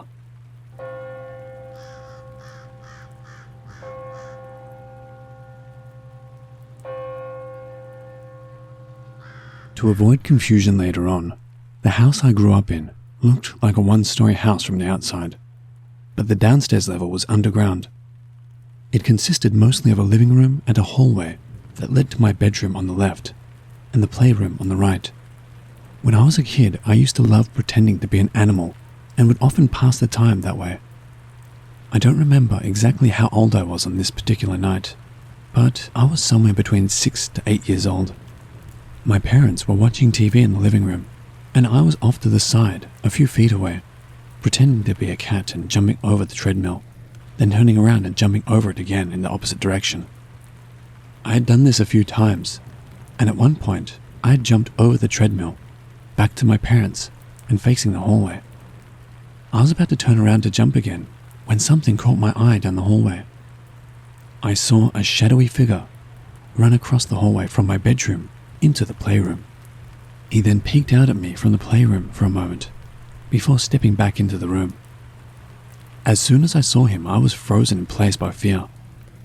A sense of dread washed over me, and remained until he stepped back into the playroom. By the silhouette, I could tell the figure was a man wearing a large, wide-brimmed hat and a long trench coat, but that is all the detail I could make out because he appeared to be made of shadow. It was already dark downstairs, with the TV being the main light source, and a light from the kitchen above illuminating the stairs and a small portion of the living room. The hallway was darker, easy enough to see with eyes adjusted to the dim light, but still dark. This shadow man was even darker still. I could very clearly make out the figure as he ran across and then peeked back out at me. I could make out no details of his face or anything else about him, basing my observations entirely on his silhouette because this entity was as black as the void. I saw ghosts frequently when I was young, but if they weren't transparent, then they were just beige-ish beings, a streak of something off to my side of my vision for a split second. Even from the more defined apparitions, I never felt fear. They felt different, abnormal, but they were just kind of there. They were no threat. But this shadow man, even from 15 to 20 feet away at the end of the hallway, resulted in such a strong visceral reaction of dread and terror that I had found myself frozen in place until he stepped back into the playroom. Once he did that, the wave of dread passed. I immediately turned around and ran to my parents for comfort. They were both incredibly confused and concerned by how terrified I was. They tried to assure me that nothing bad was down there and that I was safe. I certainly didn't feel safe though. For that night and the few nights after, I refused to sleep in my bedroom. I chose instead to sleep on the couch in the upstairs living room, and during the day I refused to go downstairs alone. My parents didn't know what to do, but after a few days they decided to move their bedroom downstairs into the playroom and to move all my things into the bedroom they'd had upstairs. I think they got the house blessed by someone from church after that. My parents never noticed anything out of the ordinary downstairs, but in the years following, and even now at 32 years old, I only went downstairs when absolutely necessary, and just lived my life in the one story of the house after that. At first, I wouldn't go downstairs alone at all, and was uncomfortable until I went back upstairs. As time went on, I was able to venture downstairs on my own for a few minutes to grab something from storage, but would feel like I was being watched the entire time, and flick the living room light off at the exact same time as I started running up the stairs. I was braver but still terrified. As an adult, I can now go down there on my own when I visit my parents, but it's still very uncomfortable and I still avoid going downstairs as much as possible. For years after seeing him, I had no idea what or who he was. Just that out of all the strange things I've seen over the years, that he did not mean well and was evil. It wasn't until my teenage years when everyone started using the internet that I came across stories from people online describing the exact entity I had seen. I was relieved to know that I wasn't the only one who had seen him, and so I found whatever information I could whenever I could stomach the idea of looking into it. I'd always referred to him as the Shadow Man, but people had taken to calling him the Hat Man online. I saw drawings that looked just like him, though with more details to him than I had seen. They referred to him as a harbinger of doom, or attracted to places with bad energy. When I found this out, I asked my parents if anything bad had happened in the house before we moved in. They told me that, according to neighborhood rumor, The family before us had a son who they kept chained downstairs and abused and tortured him until he died. I could tell my parents weren't joking or making light of the rumors. My mum told me she'd asked the realtor about it after hearing the neighborhood rumors and found out that it had been true, that a boy had been tortured and abused in our home before my parents bought it. For a long time, that was all I knew, and I just assumed the Hat Man had been drawn to the negative energy surrounding that boy. Years later, I moved out of state, and we alternated between them visiting me and me visiting them. It was just a few years ago, in 2018, when I revisited them and asked more questions about the house. I had been a legal assistant for years by that time, and still am, and had a better idea of how real property documents worked and what my sleuthing skills could uncover. I asked who had the house before us. We looked over the purchase documents and found a name. A bit of Googling later, and I had uncovered the truth about the neighborhood rumors. It turns out they were right in some aspects, but they hadn't known the whole truth. A few families before us, back in the 80s, a family with 2 boys had purchased the house. I found news articles detailing how the elementary school librarian, the same one who still lives near the house even now, had reported to authorities multiple times that the boy, old enough to be in school, was underweight, arrived at school with bruises, and had told teachers, the librarian and others that he was frequently without food. The school even knew it from the parents' own mouths. They told the principal of the elementary school that withholding food was part of the boy's punishment and forbade the school from providing him food during these punishments. Thankfully, the principal ignored the parents and made sure the boy was fed while he was at school. Apparently that was all they could really do, since multiple reports of child abuse resulted in absolutely nothing being done to protect the boy. After a few years, the family moved to Texas. Once too many people had spoken out against them in my Utah neighborhood. They moved to Texas, where they punished the boy by keeping him chained to a cabinet with a dirty mattress to sleep on, and kept withholding food from him. By the time authorities were called on them in Texas, the people who arrived to investigate found the boy chained to the cabinet, curled up on the mattress and in a coma. The younger boy was rescued and, from what I could tell from my internet sleuthing, now had a family of his own. The parents, thank goodness, were imprisoned and still are to this day. So the neighborhood rumors were right about the son of a family who previously lived in our home, who did indeed torture and abuse him. But he didn't die in our house. He died a few years later in Texas. I still do not know if the Hat Man was drawn to the negative energies lingering from when that poor boy lived in our house. I do not know why he showed himself to me, or why he had been in my bedroom and then ran to the playroom across the hall. I don't know why he only showed himself to me that one time, but I could feel something for years after. It does feel like there's something evil downstairs. I just think I'm less sensitive to it now that I'm older. Whatever the sight of him portends, it was a terrifying experience. I never saw him again after that night, but I did feel that sense of dread again. In my teenage years, I experienced sleep paralysis a few times a year. Every time it started, that horrifying, familiar wave of dread passed over me, urging me to move and break out of the paralysis before something really, really bad happened. I learned to focus my willpower on twitching one of my toes. That small twitch of movement was all I needed to break out of the sleep paralysis, but it felt like the most difficult thing to manage while in the middle of the sleep paralysis. I do not know how the Hat Man and the sleep paralysis are related, to be able to elicit the same feeling of overwhelming dread, but I know I was wide awake when I saw the Hat Man.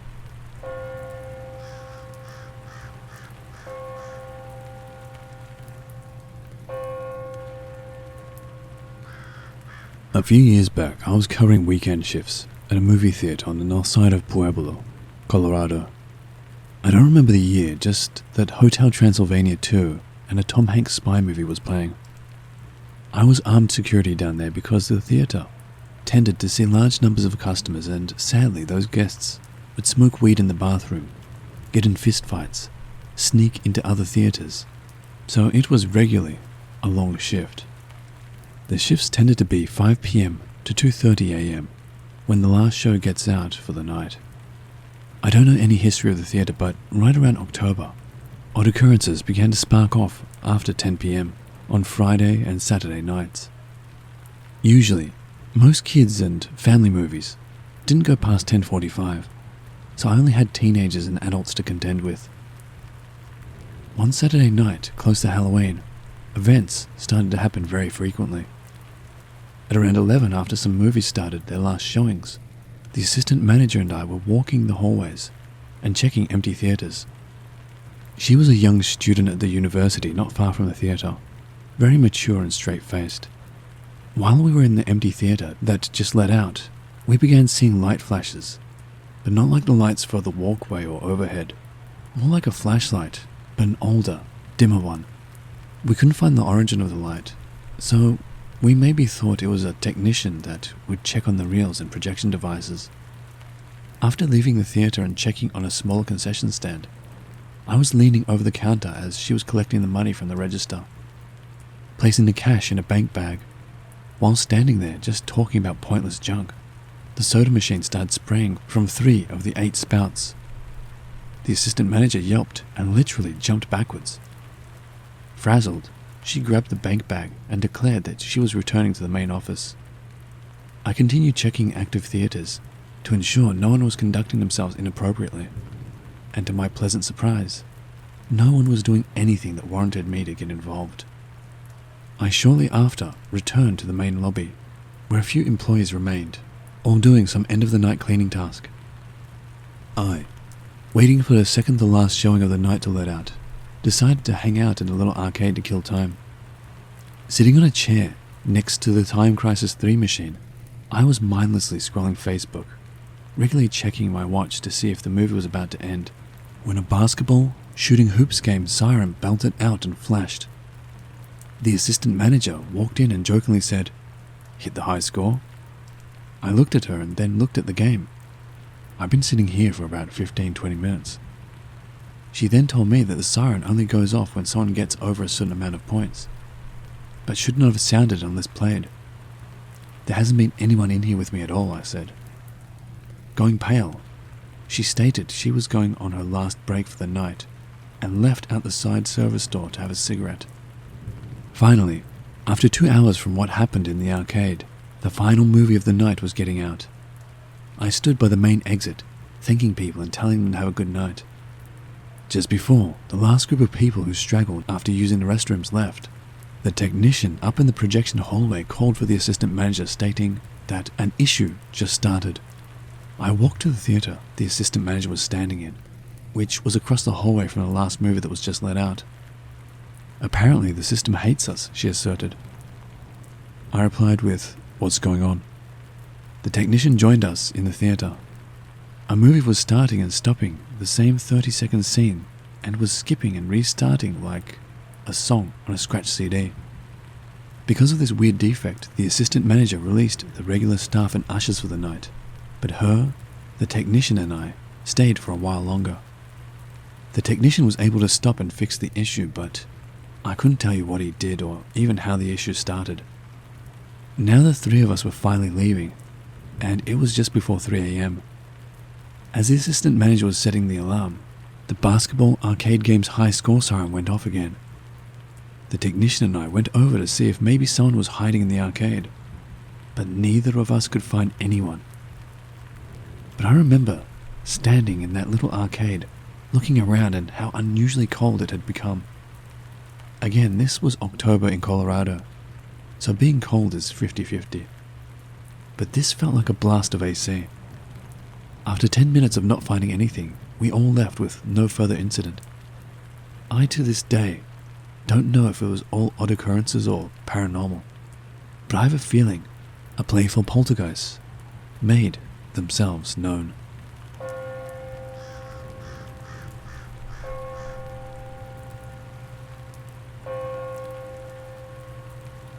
Summer 2019. My current armed security company was working in an old defunct factory in southern Pueblo, Colorado, not far from the steelworks mill. The new owner of this property was planning on converting this property into the largest indoor medical marijuana grow in the state, but it was severely run down and massively unstable. In all reality, this structure should have been condemned. Because it was full of holes in the walls and windows, homeless would often go in and squat over the years, and some died of exposure, and occasionally local gangs would do unlawful acts. The new owner thought boarding it up and placing an expensive alarm system would be more than enough to deter people from unlawfully entering. After about a month, we were hired to watch the facility in the overnight hours. This location was horrible. Chemical waste that turned into sludge puddled on the floor in spots.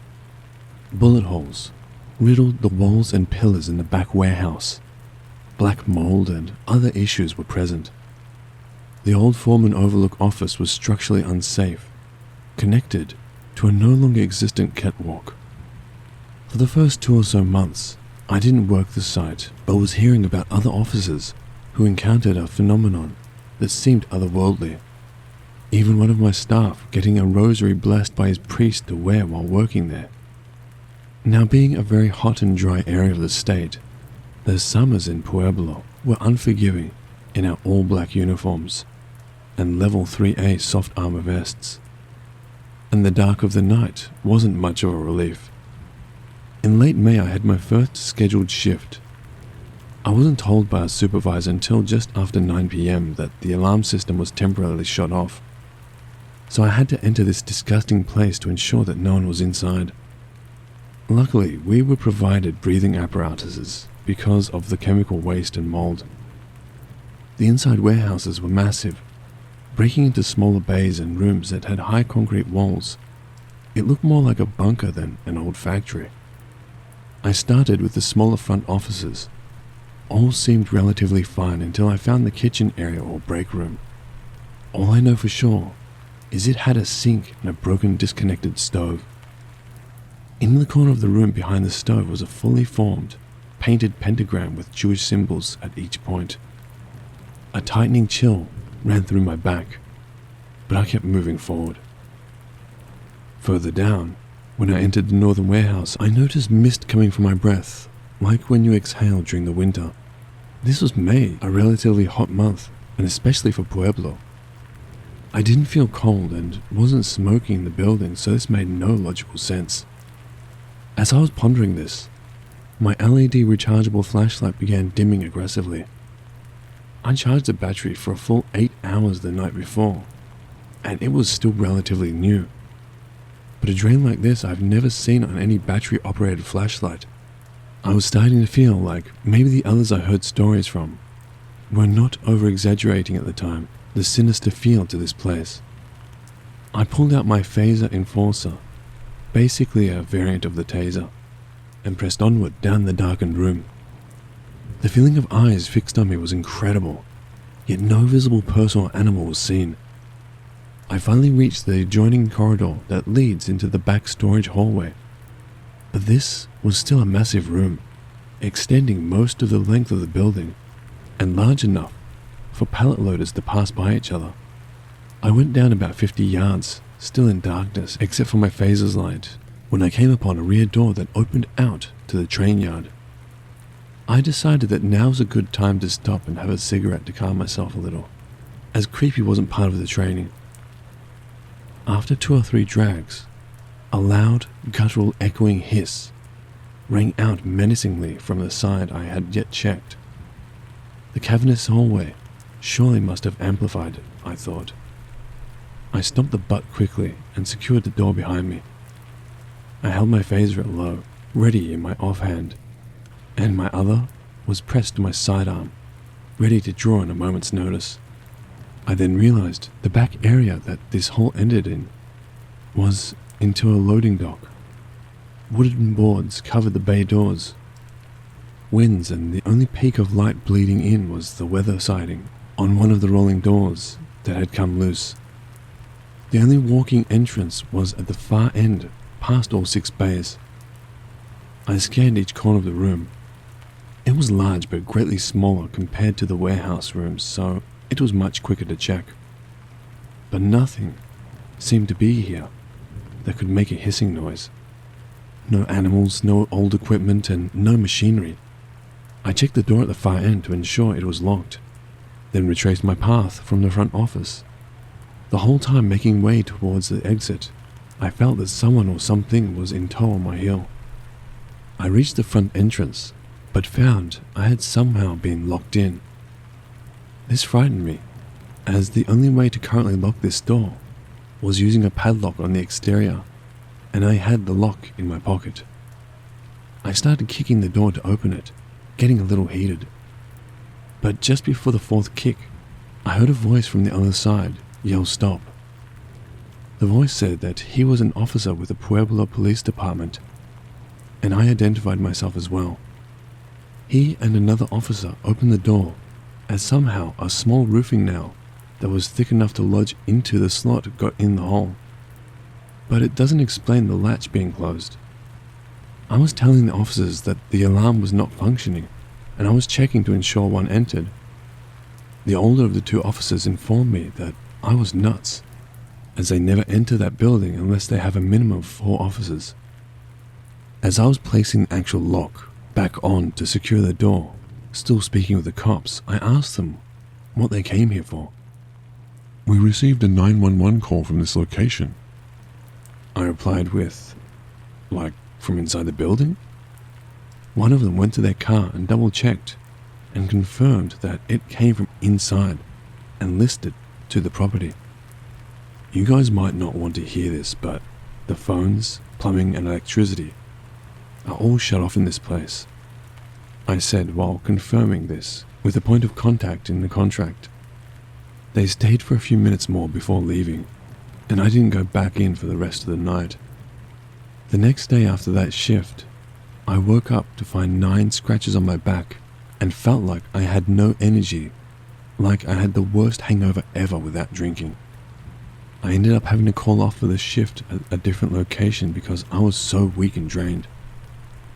Later that week, the property owner was able to get cameras and better security sensors installed on the building, but kept us on to watch the outside perimeter. Luckily, I never had to go in that place again, only sit at the gate, but I know for myself now that something dark lingers inside that old factory. Around August of last year, we lost the contract due to the property owner selling it off, as it became a money pit for him. He said he dumped in hundreds of thousands of dollars, but progress always seemed to slow, almost like it would reverse. I'm pretty sure whatever was in there didn't like them messing with its home.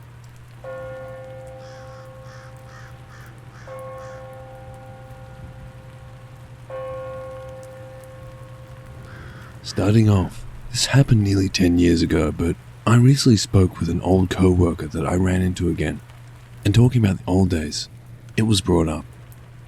That was when I realized the feeling of being stalked wasn't limited to me. When I was about 22 and working for a very small security company of only 18 people at the time, we worked a tourist area location called Seven Falls in southwest Colorado Springs, in the Cheyenne Mountain Canyon area. I remember shifts being grueling, due mostly to the fact that we were in direct sunlight until the afternoon and evening, and an average shift we were expected to walk a minimum of 7 miles between the base of the parking area to the top of the falls, and rarely were allowed to use the guest elevator for handicapped and elderly. The whole park was on a hilly incline, so walking the top down was okay. Bottom up is what exhausted us. In the evening near the base of the falls, Native Ute or Cheyenne tribal dancers would perform, and we had to monitor crowds, which was slight breaks for about 15 to 20 minutes. These falls were frequented by area tribes for hundreds of years and were still considered spiritual, so it was the native tribes that pushed for the performances since Seven Falls is considered a state park. At the end of the night, we would sit at the main entrance into the falls at the bottom of the canyon, off the lower Gold Camp Road, and monitor the toll booth until roughly 1 a.m., except during weekends and holidays when we were out there till 3 in the morning. On several occasions when waiting for the end of my shifts, I always had occurrences that made me feel like I was going to get attacked by either an animal or a person. guttural hissing, deep, mannish groans, and harassing growls could always be heard from behind the giant gate. Glowing eyes, either red or white in color, but larger than area wildlife, could be seen from behind bushes and tree canopies. But what stuck with me was a shimmering humanoid shape. The shimmering was otherworldly. The way I always described it to my family and a few friends was like that of the Predator.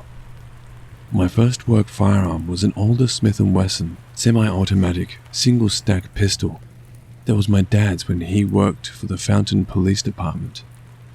But this was the first time I felt I was defenseless while working. I watched this shimmering silhouette crawl on the asphalt over to the toll booth. After then, it appeared to stand upright and extend a long, waving arm. This looked like a being phasing between the physical and incorporeal realms.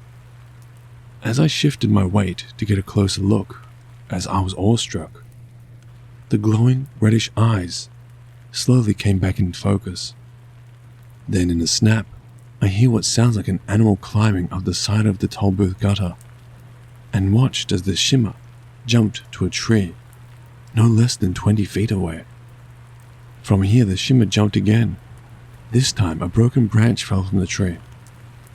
A loud clashing sound rang from the top center of the gate, as the shimmer looked back one last time before going over the gate and disappearing into the Seven Falls Park, bringing us to today in May of 2022. My old co-worker and I ran into each other while at Walmart. We decided to go to the Gunther Totti's diner next door. While having a burger and reminiscing about the good old days, he brings up, "Did you ever see the Predator in his active camouflage at Seven Falls?" My blood ran cold, and I dropped a shade to just about pale. He then proceeded to tell me about his experience on his shifts that I'd never heard. After leaving the diner and arriving home, I sat in the driveway for a moment, contemplating what inhabits Lower Gold Camp Road.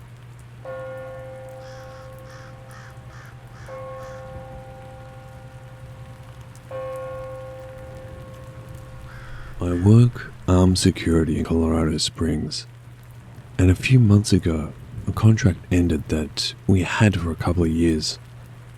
The contract was overnight front desk and building monitoring for a community transitional apartment building, or more simply, a stepping stone apartment building for working homeless waiting for public assisted housing.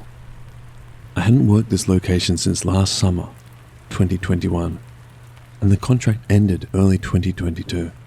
Primarily, we were hired because overnight, some people caused trouble, be it homeless from the shelter next door, less than deserving tenants conducting illegal business, or standard issues involving apartment buildings.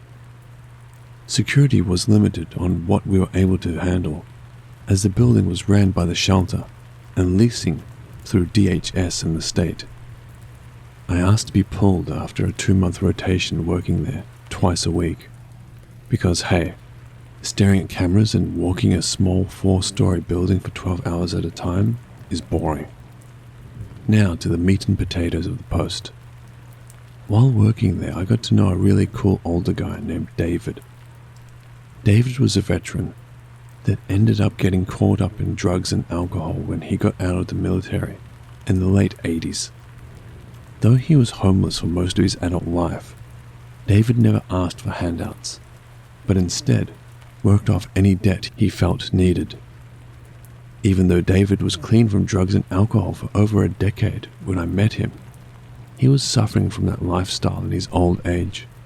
But despite his failing health, David got a job working at a deli that's located at one of my company's overnight patrol services properties. A few weeks ago, as I was checking the shopping center where that deli is located, I noticed the light on inside the deli, and the dumpster behind the store had movement.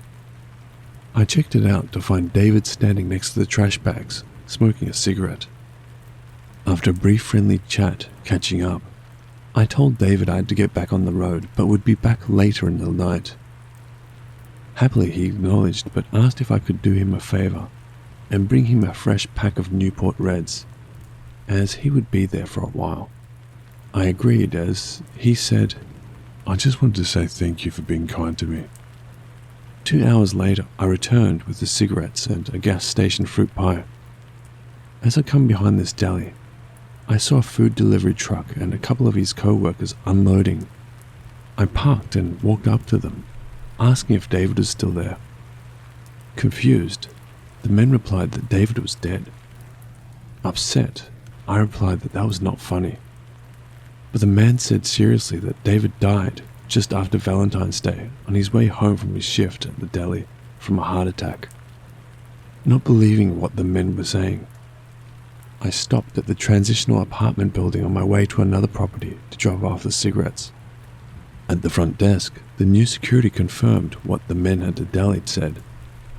The new security then stated that since he had no next of kin or a will, his apartment was just emptied earlier that week. It's now been about 5 weeks since I saw David at that dumpster, and whenever I'm working patrol on that side of town, I stop and have a smoke with my old friend, even if I can't see him anymore.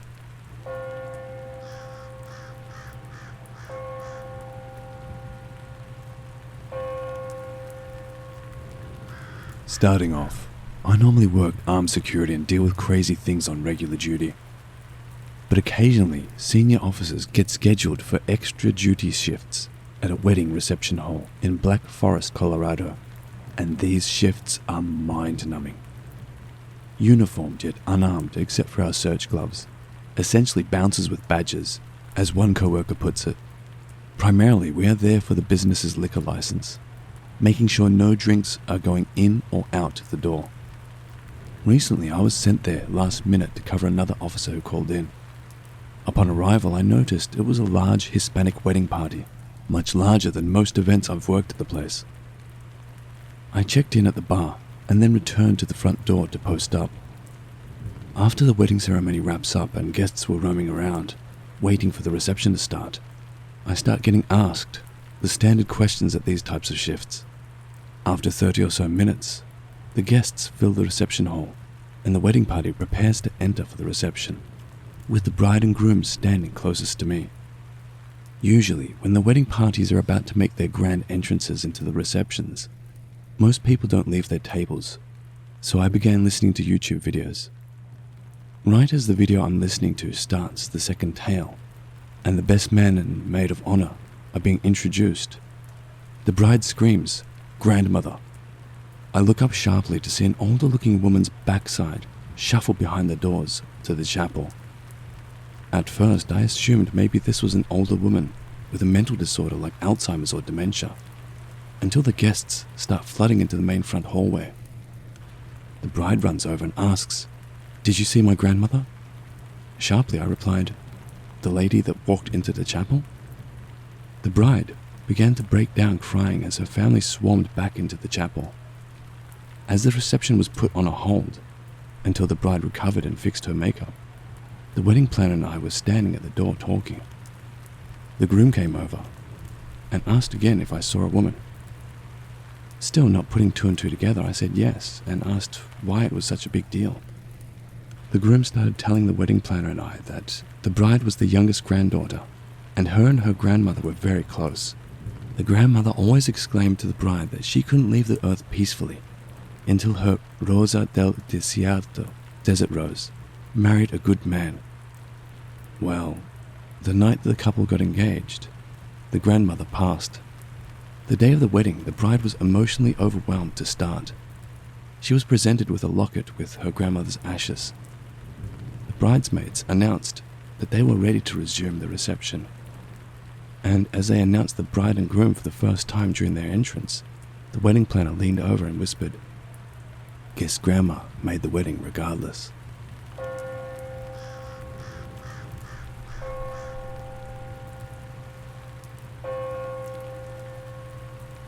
Starting off, this happened last Wednesday night into Thursday morning. Recently, my company started providing armed security for an old hotel under a new name and management in southern Colorado Springs. I don't know exactly how old this place is, but it has been an active hotel since I was very young. As we started the contract, the standard for the first 2 months was to have 2 security officers working, 1 senior and 1 new. My last shift, I was paired with a real annoying rookie, and this kid was uptight and dumb. For years, it's been known that many deaths, be it suicide, natural, or even a few instances of murder, have occurred at this hotel. My concern was to make sure heavy drug users didn't sneak into the building and squat. The new kid, though, wanted to inspect everything, from the littlest noises to anyone walking around after midnight, to see if they were guests or not. Well, I think when we got called to the basement, it changed the kid's overly inquisitive nature, or just plain affected him. Front desk to security? The hotel radio poorly chimed out.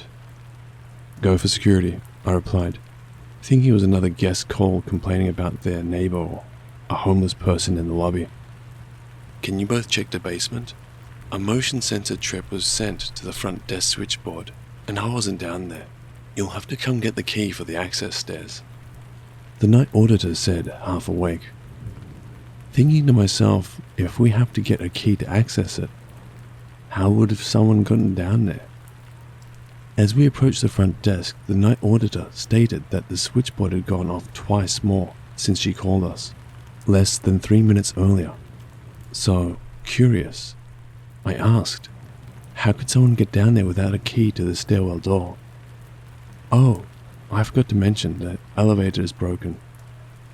The broken elevator. It isn't broken, it just only goes from the first floor to the service area of the basement, without the maid's keys at the moment. She stated like it was no big deal.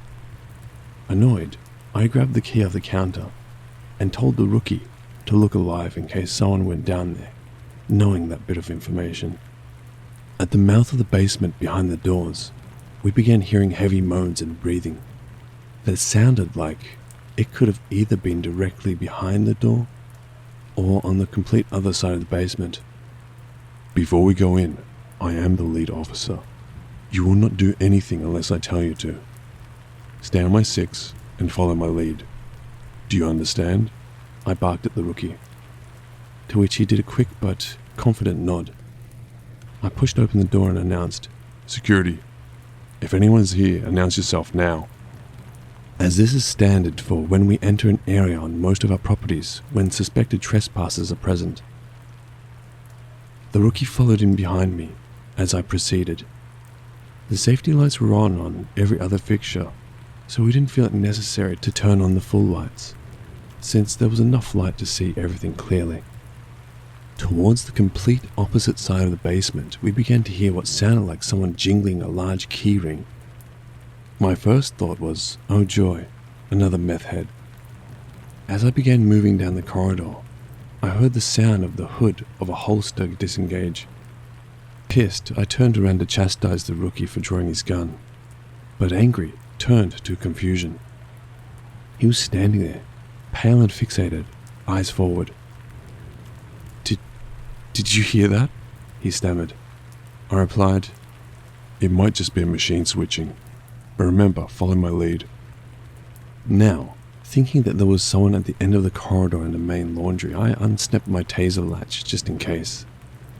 As we approached the end of the basement, to the other locked stairwell access, we didn't find anything out of the normal, or a person trying to nest.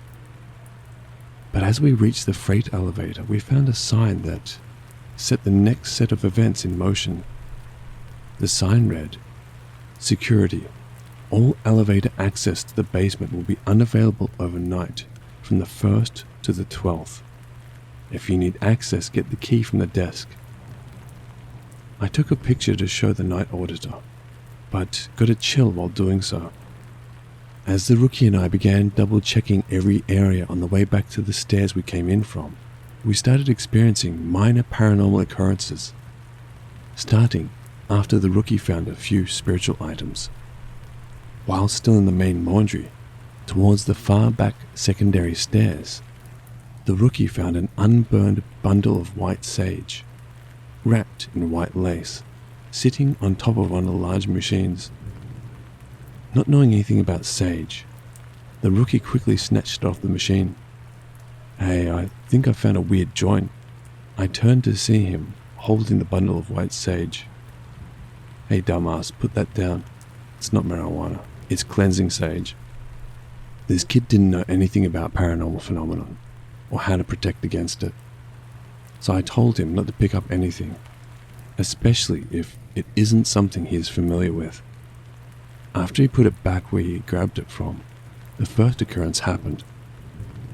As he set it down, 20 feet behind him, a shelf filled with clean folded towels fell completely off the wall.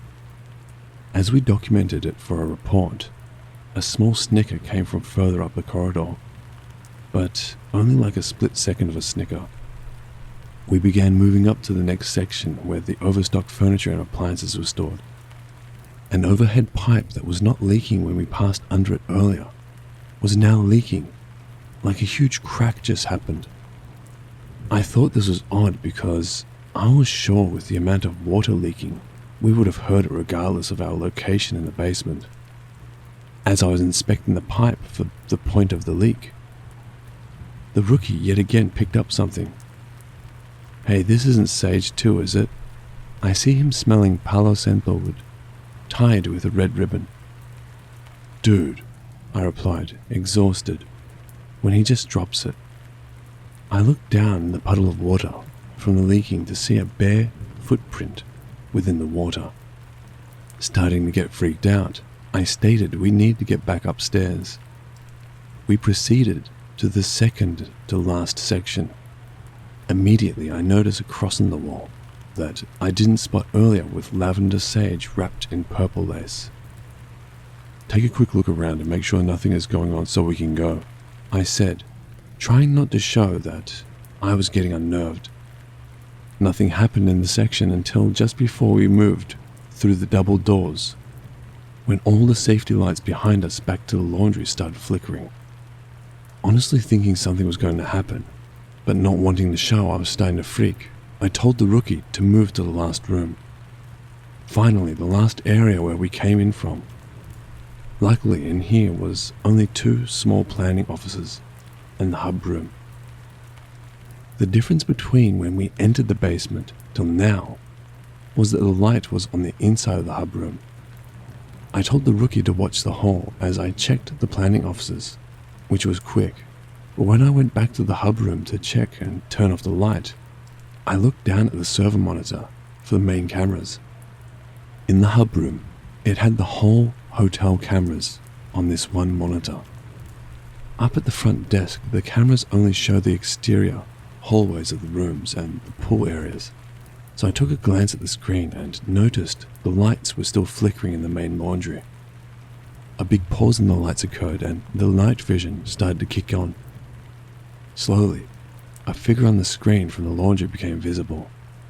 I realized while intently staring that the figure was standing next to the machine that the white sage was on. A bright flash lit the monitor window as the light came back on. My heart dropped as the room lay empty. The person who was standing in the night vision of the camera was just gone. I looked away to the door frame of the hub room and see a bundle of black sage nailed to the frame, wrapped in black twine. I walk out, closing the door behind me. "We clear?" asked the rookie. Still stunned by what I saw on the camera, I replied, "We're done down here." We entered the stairwell and locked the door. Back in the lobby, the night auditor came over and asked if we found anything. "I'm going to go out front and smoke. Then I'll show you the issues we found," I said, pulling the pack from my pocket. The auditor, seemingly knowing that I was startled, asked, "You didn't touch the wards, did you?" I looked her in the eye without saying a word. "Oh dear, you did. It's now been roughly a week since I've been there, and I can say I'm not looking forward to going back."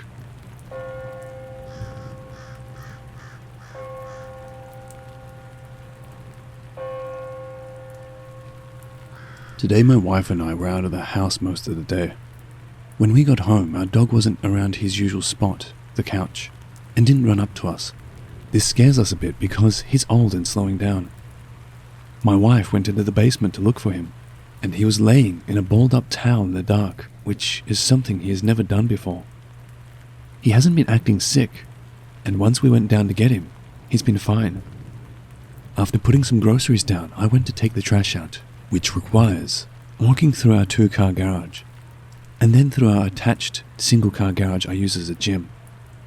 I turned all the lights on so I didn't trip, as I always do, and took the trash out of the side door in the small garage. When I turned around to come back, I saw what I thought was my wife walking past the single window, looking into the little garage. Same shirt, same size, appeared to be her, but she was kind of hunched and looking down, walking towards the closed garage door. I didn't think anything of it, and opened the door and said, "Hey, what are you doing?" before realizing she wasn't there. I checked the entire garage and nobody was. There was no way to get in without going through the door I came in, the closed garage doors, or going into the house. When I got inside, my wife was in the opposite side of the house and had not gone outside. We were both spooked a bit, even though we are honestly not paranormal believers. We just find it interesting, like mythology. We have been in this house for about 2 years and haven't noticed anything strange before. Update. I came home today and the dog was curled up downstairs in the dark basement again. Nothing else strange though.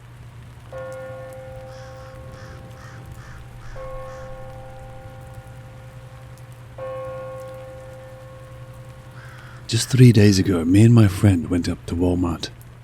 There's this pavement trail up by my neighborhood basketball court, and all of a sudden 3 people almost practically materialized in front of us. We thought nothing of it at first, as the trail is commonly taken.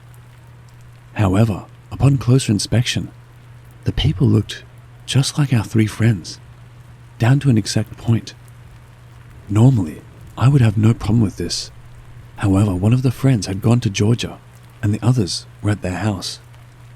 Around this point, we got creeped out, but oh well, might as well keep going. We get about halfway up the trail, and one of our friends' voices calls out. The voice being exact in cadence, tone, you name it. This is where things got weirder. Me and my friend both turned to each other and asked if that really was our friend. From there, we braced ourselves for a silly jump scare and turned the corner of the trail, and they were gone. We kept going and saw them again, this time in a home goods parking lot on the way there. We were able to get a good look at them as we were far enough away to not be detected but close enough to get details. I saw one of them, our younger friend of the group, was standing at an angle. I checked his face for identifiable features, but there was no face. I mean, like, there was no features whatsoever on his face. It mortified me. The others turned around a little bit at the same angle as they were preparing to get to the next part of the trail that led directly to Walmart. Their faces were all contorted. I mean, like physically impossible kind of contorted. Then I realized they were following a particular pathway we followed about a month ago. I mean, down to foot placement, people placement, everything. They rounded the corner and we followed not far behind. They were gone. Entirely gone. I mean, no trace, nothing. Like they didn't exist. I brought this up with one of the friends we supposedly encountered, and she freaked out. She was more freaked out by the fact that them taking the trail meant that they were nearby than anything else. It's sort of become a taboo topic, but I think they've followed me home. Just today I was taking out the garbage and down through this alleyway, there was a voice speaking to me. It was that same friend's voice, but ever so noticeably, yet slightly distorted. I turned, and there was 3 figures, shrouded in shadow. Their outlines were the same as those very friends I had encountered. Needless to say, I finished taking out the trash at lightning speed. I don't really see this as anything extreme right now. I'm more just looking for closure on what happened. I don't need anything immediately right now. If anyone has an answer, and I know someone does, please let me know.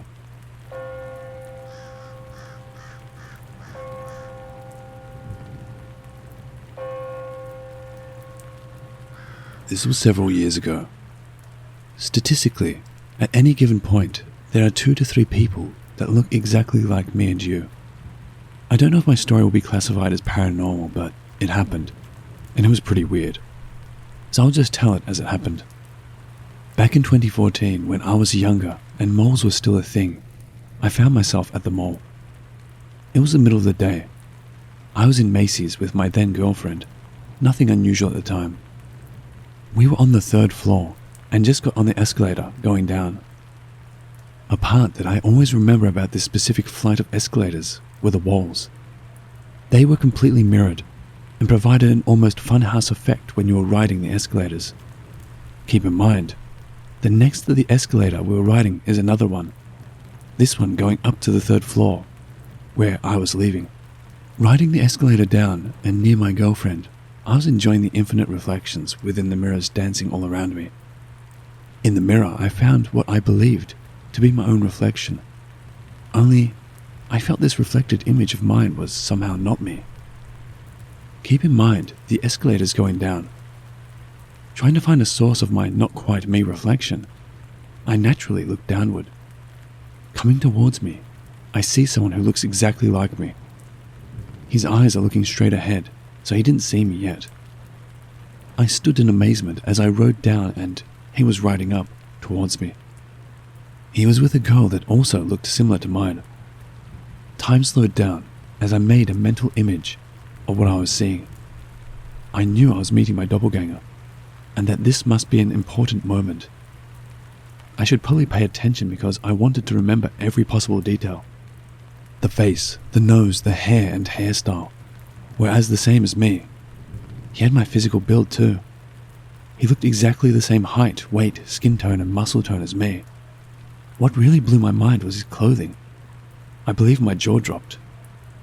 I've been told by my friends that I have a very specific style, although I've never really understood what that meant. It's probably because I'm a retired skater punk rock type of guy, and don't really follow pop trends and shit. Anyway, the point is my doppelganger was wearing clothes I actually owned and wore at the time. When I made this connection, I was overwhelmed with every kind of emotion all at once. He was coming towards me and I was going towards him. As our motorized stairs carried us further, he noticed me. We made eye contact. When he saw me, his jaw dropped. We drew closer. Our eyes locked when we passed by each other, like 2 ships in the night. I wasn't scared because his reaction was completely genuine, and he had the same stupid look of bewilderment I wore. We didn't say a word, but I could tell he was pretty surprised to see me. At least my doppelganger seemed pretty chill and not threatening. We turned our heads as far as we could, and then got off on our respective floors. Immediately after I got off, I said to my girlfriend, "Did you see that guy?" Her face was white, and she said she didn't want to talk about it.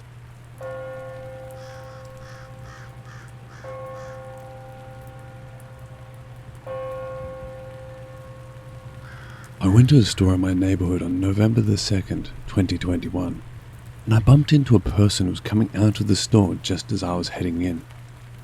I guess we were both rushing and walking in the same path as one another. We collided in the store's automatic doors. The person who collided into me was literally my exact double. Her face was so similar to mine that, had you passed us on the street, then you would have thought of us as twins. There was something slightly different about her face that made us different enough to not be considered identical. She had her hair tied in a ponytail. It was long and brown. I remember exactly what she was wearing. She was wearing a jacket, had a Chanel handbag, Fuji Rock t-shirt, and was wearing a Louis Vuitton heart pendant. It's weird that I remember all this, right? Well, I own all those items, so it was like I was looking at someone wearing my clothes who also looked almost exactly like me. When I bumped into her, I thought I had collided with my reflection in the automatic doors, since I bumped into her with the same momentum she bumped into me with. After we bumped into each other, we had a short conversation. The other person said, "Whoa, you look just like me, don't you?" I felt really creeped out by the way she said that. What I considered a light-hearted odd incident had now turned into something slightly frightening. I didn't even want to go into the store after that. My lookalike stood up and began to walk away. I saw that even the scrunchie she was wearing was the exact color of the one I own. This scrunchie was handmade by a friend of mine who owns a local clothes store, so there is no reason why another person would have the same one as me. It was a gift. When I saw that, I just ran home. But I was somehow scared that she was in the house or had access to the house. I guess I sound totally crazy, so I don't want to go to the cops. I didn't know what else to do, so I just came here and posted this. Sorry my writing is a bit all over the place. I'm still shaken up by this. Any suggestions?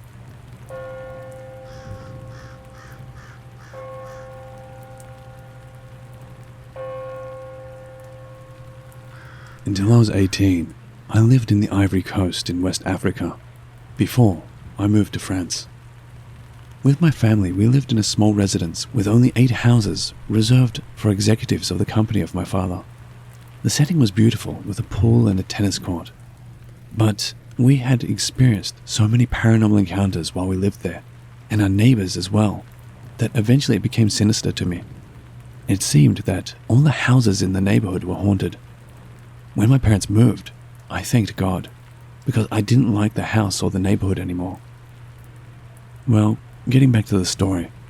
Our house was a single story with a large terrace and a walled garden. We had a large mango tree in the garden. One day, when I was 17 years old in 1998, my mother asked me to go shopping to buy some eggs, bread and other stuff. At the time, my youngest brother, 10 years old, was ill. He had malaria. He was very weak and remained in bed or in the living room to watch TV most of the time. I'll call him Gene for the sake of the story. So I was coming back from shopping for my mother, and on the way, it was midday. While I was walking into the small alley where we had our house, I saw my little brother Gene playing in front of the gate of the house, 20 meters away from me. He was squatting down and playing with whatever. When I saw him, knowing he was sick and should have been in bed, I yelled at him, "What are you doing here?" He raised his head to look at me, and then he went hastily into the courtyard of the house. I came to my turn into the yard, and there I saw him in the garden still playing. Again I told him, but this time he was about 3 to 4 meters away. "But what are you doing here? You're sick. You should not be outside." He stared at me, did not respond, but started to smile. I will never forget that smile. A strange smile, as if smirking. It wasn't the smile of a little boy of 10. Something in me said this is odd, but I didn't pay attention to this feeling at the time. He then ran to hide behind the big mango tree of the garden, 10 meters away, and he stuck his head out, still looking at me with this damn smirk. From there I started to get mad. Not only did he not respond to me, nor listen to me, but I also felt he was laughing at me. I started screaming loudly his name. "Gene, get out of there!" I was there screaming his name when suddenly I heard the voice of my little brother coming from my right side, who said, "Yes, I'm here." So I turned towards the right and saw Gene, with my cousins all sitting in the living room watching TV.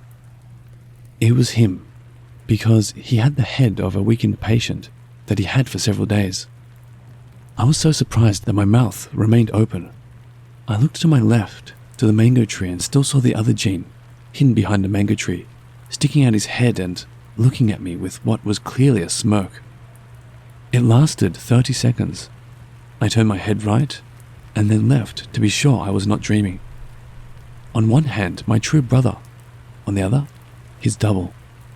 He was clearly my brother, even wearing one of his favorite outfits. Wanting to make things clear, I jumped right on the mango tree, and there was no one there. He was gone. I was scared, but at the same time, super excited. I told all my family what happened. They believed me, but were not impressed because we were in Africa, and many paranormal events occur every day. So it wasn't a big deal for them.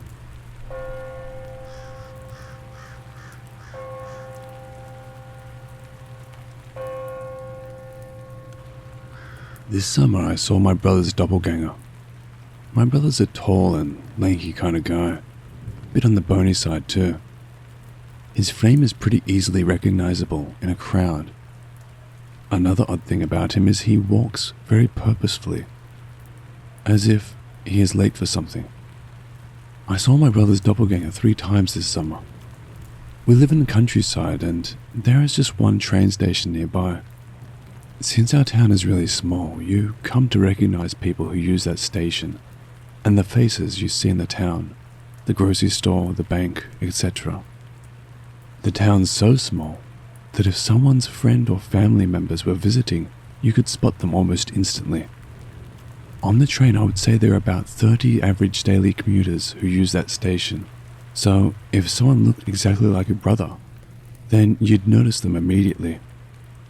So one day last summer, I went to see some friends and had a great time. I took the train back just like always. I got off one of the back carriages and saw someone tall walking quickly up ahead. Ah, it's my bro, I thought. I was going to try and catch him up and speak with him, but he was moving too fast, as usual. I couldn't be bothered to run after him since I was pretty tired. When I got home, I told him that I saw him at the train station. "What are you talking about? I haven't left the house today," he replied. "We were literally on the same train, bro." "It wasn't me," he said. I didn't know who else it could have been. I swear that I saw him coming off that train. Anyways, that was my first encounter with my brother's doppelganger. By the time the morning rolled around, I had forgotten about the whole thing. A week or so passed, and I was coming back into town around lunchtime, and I saw my brother getting off the train again. This time he wasn't too far away, so I ran over to him to chat. "Ha, same train, huh?" I said as I slapped him on the back and looked up at him. As soon as I slapped him on the back, I felt an intense feeling of unease. Just like a needle skipping on a record, something so instantly noticeable as out of place occurred. My discomfort turned into absolute conviction when our eyes met. Even though it looked 100% like him, I knew that it wasn't my brother. I apologized and scampered off in the direction of home. This is where things get weird and harder to explain. I can't clearly remember his face. This sounds so mad because he looks just like my brother, right? It's like there is a corrupted file in my memory. When I got home, my brother was there, and when I looked at him and spoke with him, I didn't get the same uneasy feeling. I saw him again, the doppelganger, not my brother, at the station, again very soon after. I didn't approach him this time, but I knew it was him. I was scared to approach him. It's crazy, it looked just like my brother, yet I was scared of it. I actually stopped and let the doppelganger walk off. I didn't want it in my eye line. I felt really weird about the whole thing, so I spoke to my dad about it, and to my surprise, he said that he had seen the doppelganger too. He said that he saw it leaving the station too. During that summer, I felt as if I was in some kind of never-ending loop. My dad saw it one more time after this, and he said that instead of walking into town, it was heading towards the woods. After that, we never saw it again. It really makes you think, is there someone out there who looks just like you but is so inherently not you that it is noticeable to others? I find this very disturbing. I think the reason why this troubles me so much was the fact that it was in our neighborhood for such a brief time and it seemingly didn't create any issues here. But it must have been here for a reason, right? It torments me that I didn't do more when I saw my brother's doppelganger. Nothing's happened yet, but it feels like a storm's brewing.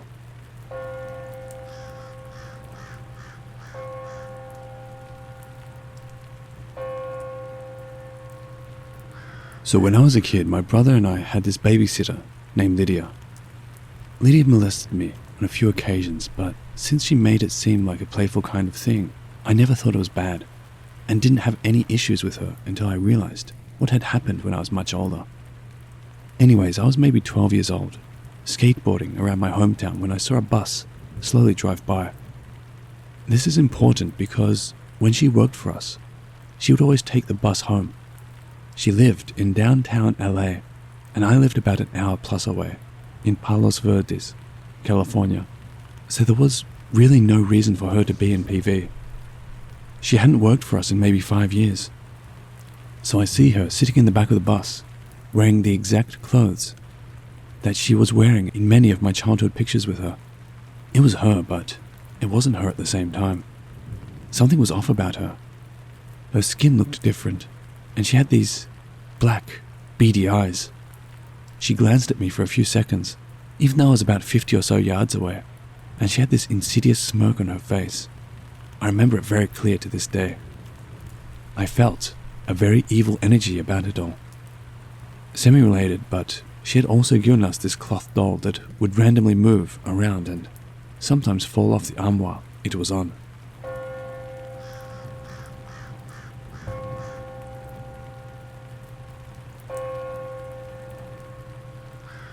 It was the 7th month in 2011, and as most of us call it, the Hungry Ghost Festival. It is during this time when many weird things might happen to the unwary and many refrain from going out at night. But in my story, staying at home did not prevent one of the freakiest things in my life to occur. I was only 15 then, and all middle school students, like myself, would be tired when we get home. It was a usual day, and the smell of incense in the air was really strong that day, considering the offerings being burnt. After a cold shower, I went to my nicely air-conditioned room and took a nice long nap. At around 6:45, I heard knocking and saw my father coming into my room. He told me that he was home and if I was hungry, we could grab some dinner at the coffee shop near my HDB. He then left me to continue sleeping. At roughly 7:30, 45 minutes after my father came in, he came in again, and once again, to tell me he just got home. I found it rather odd and asked him why did he come in again. He looked at me with a shocked and surprised face and asked me what I meant. I told him that this was his second time in my room, and he denied ever entering my room and that he just got back from work. We then checked the surveillance recordings of my room to see if an intruder could have come in or left between the time when we left our flat till the time we got back. But the only people leaving were my parents and myself. No one else intruded or left our flat. I was completely freaked out by this incident, and I did not know what it meant or why it happened. I guess one of the free spirits probably mistook me for his son, and was so lonely that he actually asked me to have a meal with him.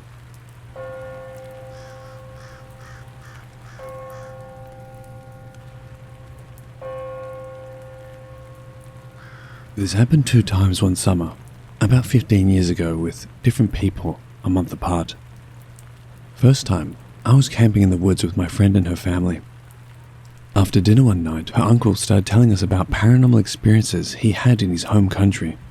My friend has roots in Southeast Asia. They were creepy tales, and being a lover of horror movies, I was thrilled to say the least. After story time, my friend's cousins and I, a total of 3, went out ghost hunting. The campground was one of those that had dirt roads, and in between them are trees and the sites for tents and whatnot. We started walking, passing where people were camped, and ended up at the edge of where it was just dark forest. Before we got there, the younger cousin fled back to the campsite due to fear. Me and the remaining cousin laughed as we were both brave, or stupid, teenagers. Anyways, we're walking down the road, looking into the darkness, when all of a sudden, I see this white humanoid thing. And by white, I mean stark white. I described it as fluorescent, which isn't entirely accurate, as it didn't give off light, but it was bright enough to see in the dark. Safe to say, it was spooky. I asked the cousin to shine the light on the thing, but he said he was frozen in fear. Shortly after that, we bolted back to the camp. Now at this point, I could have chalked it up to our minds playing tricks on us after literally going out ghost hunting because we were told ghost stories, which I did for a while. That is, until the next time I saw it. The second time was back in my town, which is about 90 miles away and in the middle of suburbia. This time I was out with 2 friends and we were driving around doing dumb teenager shit. We ended up parking at one of the parks in our town. Now this park is massive. It has a bunch of sports fields, hills, a giant playground, a lake, and even an outdoor amphitheater with big grass steps for seating. We ended up at the top of these grass steps and we're staring at the sky, enjoying the beautiful starry night. Then, I look down at the stage, which has a building attached for dressing rooms, and I see the white humanoid again, peering out from behind the building. I turn to my friends and ask them if they see it too, and they both say yes. Then we go down to investigate, but find nothing behind the building or in the woods behind it. My friends may have been high, but I was sober. I didn't try to trick them, I just asked them and they both said yes, and looked freaked out. We left after that. I haven't seen this thing since, which is okay by me. I've tried to explain it to myself with the aforementioned doubts, mind-playing tricks, high friends, but seeing it on 2 occasions with different people is where I'm stumped. I don't know what it could have been. Also, I never mentioned the first encounter to my friends who were with me during the second encounter, so no power of suggestion there. I recently heard of tall whites, and maybe that was an encounter with them, but the only similarity is the whiteness, as this thing was not particularly tall. Anyways, if anyone can help explain to me what this was, that would be great.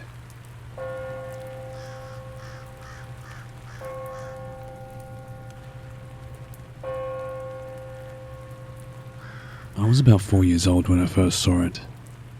My stepfather at the time warned me not to get too close to the trees or it would get me. But I wanted to play outside anyway, so I stepped outside and peered around because the trailer I lived in at the time was right next to a forest. And when I turned to look at the corner that was near the trees, a black, massive thing with yellow eyes peered around the side at me and grabbed the side of the house with inky claws. For years, I asked my mother what it was, because she's no longer with my stepdad, and she doesn't remember anything from the night besides me running inside screaming and crying. My stepfather at the time had no recollection of ever warning me of anything either. Eventually I forgot about it until 3 years ago. I was sharing a room with a roommate and we were home alone and laughing. I got up to get snacks, but she suddenly stops laughing and says, "Don't go out there. He's waiting for you." Which of course struck an intense fear within me.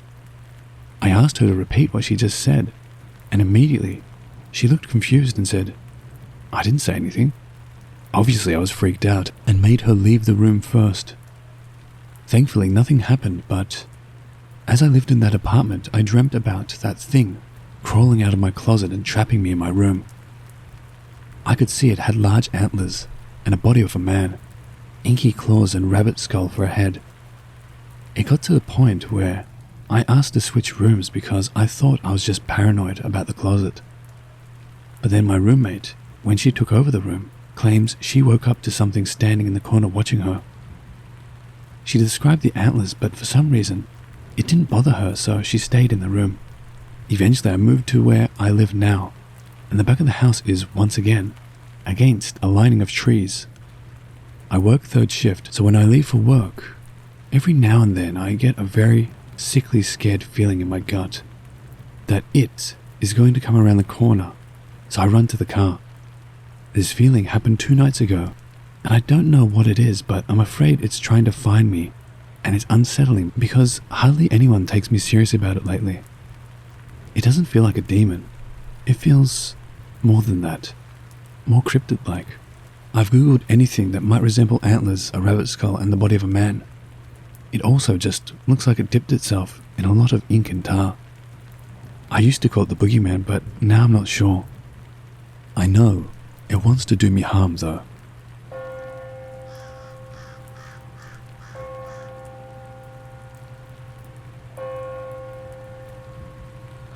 This one takes place in the early 1960s. It happened to my father and his elder sister. He was around 4 or 5 years old, and she was around 12 to 13. This is from my aunt who shared the story. At that time, my father was living with his family, his father, his mother, and his sister, in his native village in Africa, Ivory Coast, West Africa. It is a small village of around 1,500 to 2,000 people. When they are not at school, my father and aunt accompanied their parents to the field. So to explain a bit, in our country it's not like in Europe or the USA where fields are nearby farms. There, the fields are located far from the villages, sometimes 5 to 10 kilometers in the dense forest. So every morning except Sunday, villagers are walking 2 to 3 hours through the rainforest to reach their fields, work, and at around 4 p.m. they make their way back, again through the forest, to return to the village before nightfall, carrying either food or firewood for cooking, or sometimes both. There is no road, just narrow trails in the forest. It can be scary, but usually it is pretty safe if you take the trails. Sometimes you can meet snakes, foxes, monkeys, large birds, that kind of animal. Before there were elephants and big cats, but no more now because of deforestation and poaching. Well, that day my father and his eldest sister accompanied their father, my grandfather, in the field. Everything went normally as usual. On their way back, since Grandpa was carrying a lot, he walked more slowly. So my aunt and my father, who were just carrying little stuff, walked faster and pulled away from him. My aunt walked in front of my father and they did not speak, eager to get home. The trip went off without a hitch. Suddenly, at one point my aunt had a strange feeling of emptiness behind her. She turned to see that her little brother was not there. Surprised, she started shouting the name of my father. To no answer. She started to panic. Since he was behind her, the only places he could be would be behind her. So she threw her charge and began to run by retracing the steps, while shouting the name of her little brother. For several minutes she saw nothing. Then at one point she spotted, several meters in front of her on the trail, what she described as a tiny creature, around 110 to 120 centimeters. And this little creature walked, carrying a little boy on its back. She said that the creature seemed to have its feet positioned upside. She stared, shocked. Then, she shouted loudly to the creature, "Hey you!" to ensure that was what she thought. The creature turned back to my aunt. It was not human, and that was definitely my father on its back. When the creature saw my aunt, it started running, still with my father on its back. My aunt started running too to pursue it. The creature left the trail to get into the dense forest. It was not counting on the determination of my aunt to enter the forest after it. She pursued them throughout the forest for several minutes. Since she was more agile and faster than the creature, which was slowed with its charge on its back, she finally caught up. She lunged at him, screaming, "Give me back my brother! Give me back my brother!" grabbing her brother and pulling him back. The creature also grabbed onto my father. Then, seeing that my aunt was clinging, he let go of my father, who fell to the ground, and the creature vanished before her eyes. My father was groggy and looked dazed. My aunt took him by the hand and they went out of the forest to go home. Once at home, when he regained consciousness, Grandpa and Grandma, my aunt had told them what had happened, asked him how he ended up on the back of this creature. He said he saw no creature. He said he walked behind his sister when the creature appeared to him as the doppelganger of his father. It came from behind and asked him if he was tired and asked him to climb on its back to go home. So he agreed because he thought it was his father. During all this time, and even when his sister was pursuing the creature, he saw himself on the back of his father. My grandpa was 175 centimeters in height, and the creature 110 to 120, until he fell to the ground. The incident did not occur again. They never knew what had happened to kidnap my father. But I know until today, sometimes there are cases of disappearances through the forest, especially children.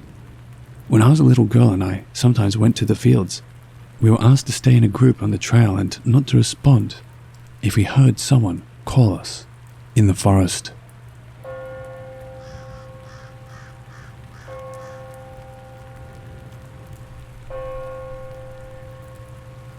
I want to share my encounter with a humanoid. This is not really an encounter, since the humanoid did not see me, but I think it's interesting anyway. The sighting took place in October 2004 in Abidjan, Ivory Coast. I was spending a few weeks off in my parents' house. The house of my parents was a single-story house with a large garden in the front yard and outbuildings in the backyard. My room was located in the main house with a large window pane that had a view of both the garden and the outbuildings. It was 1 p.m. that day. I was lying in bed just thinking when suddenly something caught my eye to the window. I looked out, thinking I was seeing someone from the house, but to my surprise it was a non-human creature. The creature was rather small, 110 to 120 centimeters in height, very skinny, very thin arms with a big egg-shaped head without visible ears. It had a very nice bright white-blue color and slick skin. It looked like it radiated slightly. Unfortunately, from my position, I only saw its profile and its back. The creature walked past the window quietly and headed towards the backyard. It seemed very at ease, walked calmly and unhurriedly, and knew where it was going. It did not look in my direction. The distance between us was about 4 meters. It disappeared from my sight around the wall that separates the garden and the outbuildings. I was so scared. I stayed still, in the bed, so as not to be noticed. There were people in the house that day, but no one seems to have seen this creature.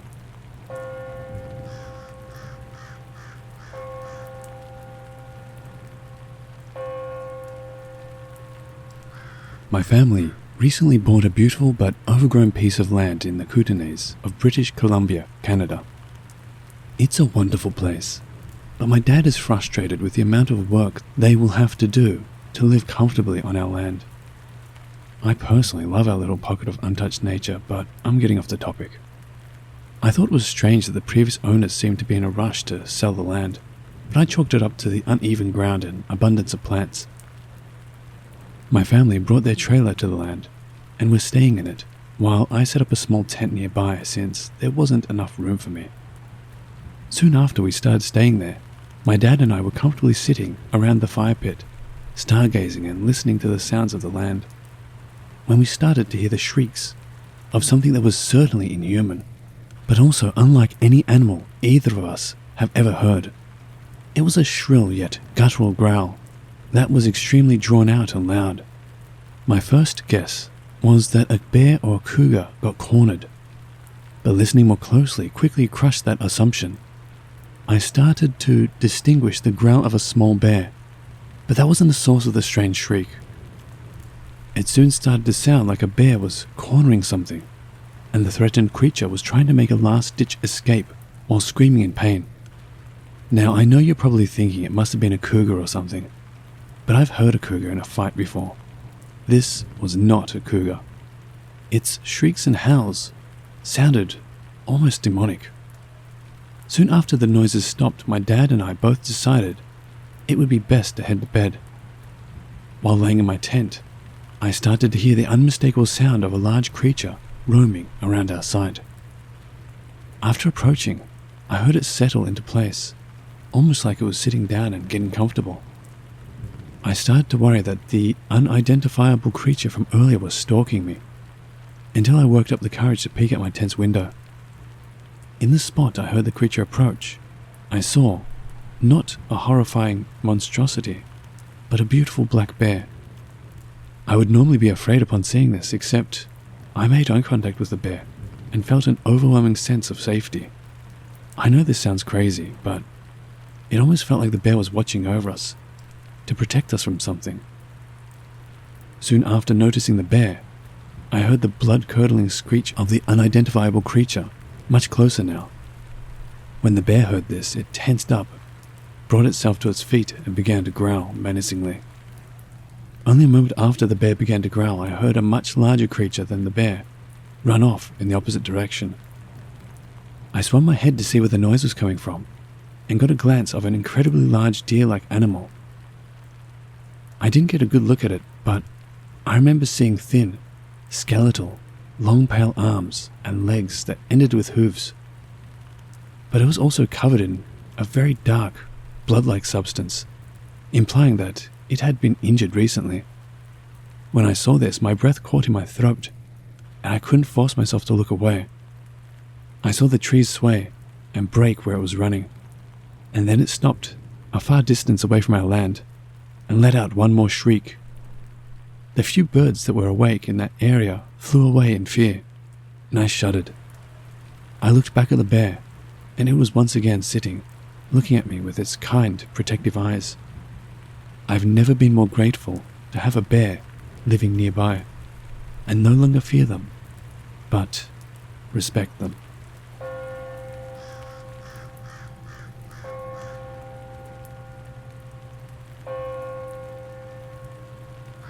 This is a story of my encounters with the Brunswick sludge walker.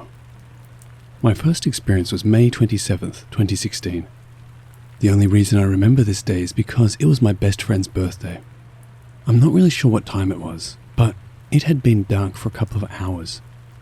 I was pretty young around this time, like 13 or so my memory is a bit fuzzy surrounding this experience. My friend had a birthday party that I was attending, and I planned on staying the night. It was just him, another friend, and I staying the night. Shortly after everyone else left, my friend's older brother started telling us about a monster in the woods at Hopkins Park. We didn't really believe him, but he seemed to believe it at least. Eventually, he offered to drive us to the park and go through the woods and prove it to us. Being young kids, never having experienced being somewhere like that unsupervised at night, we eagerly jumped at the chance. We all piled in his little car, and we went to the park. It was like a 10-minute drive, but it went by so fast. We didn't really act excited or anything, but I could tell that we all had the same excitement going on internally. We get to the park, and he parked in the gravel lot. Strangely, there was another car there. We didn't think much of it, but in hindsight, we should have realized that something was up. We got out of the car and my friend pulled out a flashlight. His older brother almost immediately snatched it out of his hands, claiming that since he was the oldest one, he got to use the flashlight, or something like that. After that, we headed straight for some specific path through the woods. Again, this should have seemed suspicious, but we were kids that were just excited to be there. Not long after entering, the flashlight started to flicker and eventually turn off. Again, pretty suspicious. Shortly after that, we heard something walking towards us from the woods. We all froze. It sounded like it stopped right behind us. Then at the same time, my best friend and I both felt a hand on our shoulders.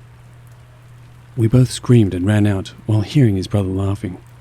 Turns out the hand we felt belonged to the older brother's friend, who was in a black morph suit. We felt really dumb for even believing that there was something in the woods, and the older brother and his friend continued to laugh. While they were laughing, we heard this weird howl come from the woods. They froze, but we assumed it was just another prank on their end. They looked mortified, but my two friends and I figured it was another one of their friends in the woods trying to prank us again. Not wanting them to get the pleasure of pranking us again, we headed towards the sound. They tried to stop us, claiming it wasn't them, but we didn't buy it. We trekked through the woods, and we heard the sound once again, but it was much closer this time around. We stopped and looked around, trying to adjust our eyes to our surroundings. I felt a hand on my chest at one point, trying to get my attention. I soon realized what he saw. It was a pair of these glowing orange eyes, easily 10 feet off the ground. We didn't freeze this time. We ran. We found the older brother and his friend, and they didn't believe our experience. They just assumed that it was our attempt to get back at them. But that was simply not the case. We then went back to my friend's house. I didn't sleep that night. Every time I would close my eyes, I would see those eyes. As time went on, the memory faded from my mind. I somehow seemingly forgot that this encounter had even taken place. I think I may have suppressed the memory to keep my sanity. Fast forward a few years and I am 15. I'm not sure about the date on this one, but it was a weekend in June of 2018. My friends and I would ride bikes around Brunswick, even late at night. Brunswick is a quiet city, we don't need to worry about being out late at night. It's a really safe place, so our parents weren't concerned about us being out late at night. On this particular night, we wanted to go to the playground attached to the school across the street from Hopkins Park. Applewood Elementary, I think it's called. It has this really big blue sign that lights up at night that partially illuminates the area surrounding it. We made it to the park and just hung out on the playground equipment, talking about random stuff. It's also worth mentioning that it was pretty foggy that night, which gave everything an ominous feel. It was pretty cool, actually. The fog around the school was seemingly blue, and that was pretty interesting. Not long after, we became disinterested in what we were doing, and eventually decided on visiting Hopkins Park. There's a pavilion at the center of the park, so we headed there. We sat on the benches and talked for a bit, until we eventually heard a sound coming from the woods. At this moment, I immediately remembered my experience from years earlier. I was mortified. My friends wanted to check it out, but I pleaded with them not to. They then made jokes about me being a baby or whatever, and they somehow persuaded me to go check it out with them. We entered the woods, and we didn't notice much at first. The screeching stopped as we grew closer. I'm not sure why, but this made me even more anxious than I already was. One of my friends wanted to investigate further, so he went off the path and into the dense woods in the direction of where the sound was coming from. We all listened intently as he carelessly trudged through the woods. His footsteps abruptly stopped, and seconds later we heard him scream. We all jumped, but we didn't really move much from where we were. I wanted to go, but my other friends were not going to let that happen. We then saw our friend dash out of the woods, nearly tripping over his own feet. We were too focused on him to notice that something was following him. Soon, we saw the same glowing eyes which I had seen before. It towered over us. It then let out a terrifying screech, a sound like one which would be made in agony. We ran out of the park, leaving our bikes behind. We ended up going to a friend's house who was not with us that night. He lived kind of close to Applewood. His parents were pretty cool and offered to drive us all home. In the morning, I had asked my mum to drive me to the park to get my bike. Naturally, she asked me why I left my bike there. I'm not sure why, but I gave my mum the actual story of what happened. Somehow, she actually believed me. She then told me all about the Hopkins monster, how she didn't encounter it, but she knew plenty of people that did, how there are deer corpses found twisted up in the woods with no signs of them being eaten, how the police are always there at night for some reason. It really stuck with me. My mum was not one to believe in things like Bigfoot or the Loch Ness monster, but she seemed dead set on the existence of this monster. My next encounter was on October 25th, 2019.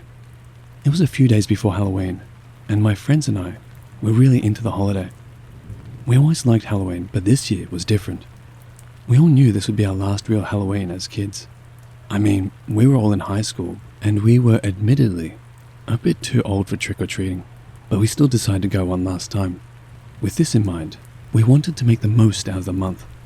We spent a lot of time in the woods of parks in our city, hanging out and doing whatever it is teenagers do. Something about the chilly wind and the colourful leaves made being in the woods pretty special.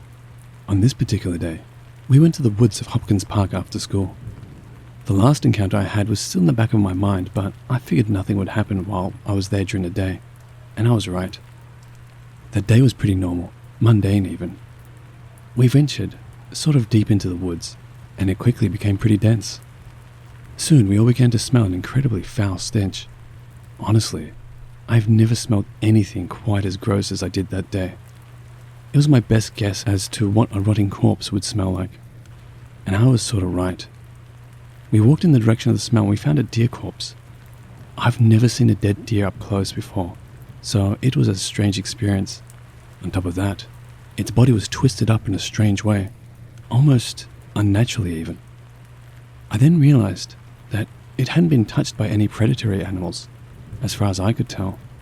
I then remembered the conversation I had with my mum about a year earlier. I told my friends about that, and only one of them had ever heard of there being a monster at the park before. We all agreed to come back that night to investigate. I was a bit braver this time around, I suppose. We met up at about 11 o'clock that night at the pavilion. We spent about an hour in the woods to no avail. We expected to find this creature almost immediately, but that was simply not the case. We pretty much gave up, and at this point, I began to doubt my own experiences. We were about to leave when one of my friends went into the woods to pee. Obviously, he went alone. We all waited for him to finish up before leaving, and talked while standing around. Suddenly, we heard him fall over and let out a little shout. Right after, we heard a howl from what we could only assume was the monster that dwells within the woods. Then our friend ran out of the woods, moving faster than I've ever seen him run. He had mud on his jeans, and what I assumed to be his own piss on his shirt and pants. We followed him as he ran out of the park, all of us being terrified. We tried to figure out exactly what he saw, but he wasn't able to really convey anything worthwhile. Truthfully, I'm not sure he even knows what he saw. Regardless, it really left an impact on him, and he seemed really paranoid for the next few weeks. He didn't even come trick-or-treating with us, which was very unlike him. We would talk to others about this experience, and rarely would they believe us. I certainly understand why they didn't. A few months later, someone suggested that we get a picture of the creature to prove its existence. It was the beginning of winter at this point, so it, theoretically, would be easy to get a picture of the monster as it could not hide behind leaves of trees. Unfortunately, it wasn't snowing a lot around this time. But if it was, that would have been even better, as white snow could contrast against its slick black body. Only one of my friends from the last encounter was willing to go with me to try getting a picture, but that was much better than going alone. This was my final encounter, and it took place on December 14th, 2019. I don't remember the time we were there, but it was past midnight. We ventured into the woods with our phones out, ready to take a picture. We didn't find anything, but we did hear a sound, which we think was caused by it. After hearing that, we eagerly went in the direction of the sound. Unfortunately, we couldn't find it. It was at this point that I started feeling watched. In hindsight, this could have been just paranoia setting in, which would be expected. We kept going through the woods, and as time went on, we both started seeing stuff out of the corners of our eyes.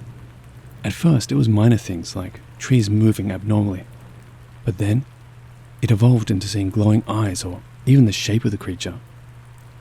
The uneasiness we felt began to grow to the point where we felt the need to leave.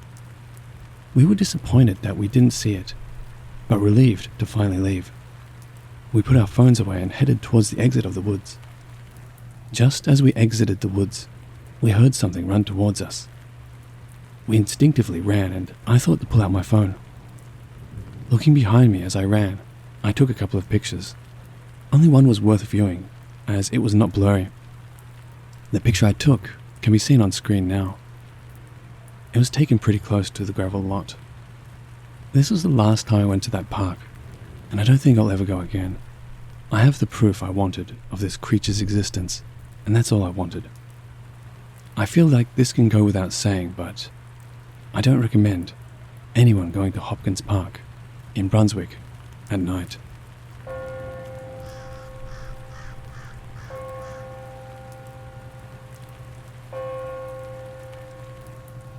I live down in Central Texas.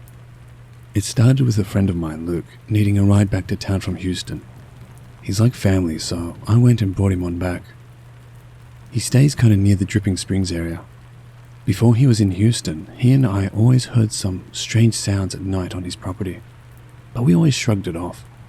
He's got livestock, so we often protect them from coyotes and other things. Plus, we normally shoot guns out there, so we don't really worry about what's lurking out there. The night I brought him back, we pulled into his long driveway to head to the house, and along the driveway he has this fire pit about 40 feet away from said road. Down by the pit, from the car, we both noticed two blue-bordered, massive yellow eyes in my headlight beams staring straight at us. I said, "Luke, what the F? Do you see that?" As I reached for my flashlight and one of my firearms, and I jumped out of my car window and ran straight to the gleaming eyes. They seemed to blink once and then vanished into the dark. I ran to where I saw it standing and looked all around. The whole FBI flashlight handgun stance. Scanning. I hear footsteps approaching from behind. Startling at first, But these steps were from Luke coming up behind me, yelling, "Watch out, watch out." I turned around to him a few feet away. He'd stopped. He looked confused and looks around. He then said, It was right behind you, and was waist high. I think to myself, what's waist high and has night vision? Mountain lions? So that's what I thought for a moment. Still, standing in that spot, he says, "We need more gear." So we went to my car. We geared up, killed the engine, then back to the trees. We approached the tree line, aiming the lights to the trees about waist high. Then, I beam my light upwards and see those same eyes dart in a straight line to our left, further into the trees, away from my car and away from his house. Now we're spooked. How is it 9 to 10 feet up in the air, or trees, without making a single noise? No wing flap, no twigs, footsteps, just dead silence. It's about 2:30 a.m. now. We had been following and going the direction we saw the eyes trail towards, staying very quiet. Suddenly, out of the thicket, about 8 feet in front of me, I see the eyes open within the darkness of the woods. Massive, glowing, and a few inches apart, which made me assume that this creature has size on its side. It stared into me. I stared back. I'm facing this unknown creature at this moment, and I shakily ask, "Luke, are you seeing this?" Not moving my flashlight and not breaking eye contact. I want to know where this thing is, and I want to know if it moves. "I don't, dude. What do you see?" "Luke, are you sure you don't see this?" "I don't. What is it?" I assume the only reason he did not see the eyes is because of my flashlight and my angle with the beam. He was not standing directly in front of the creature, as he was about 6 feet to my right at the moment. So I understand why he couldn't see what I saw due to angle and perspective. After that little back and forth, I see it approach me. It got closer. Hell no. I raised my handgun. I said, "I'm firing," and then fired at this unknown being directly between the eyes. The round I fired stirred up a lot of shit.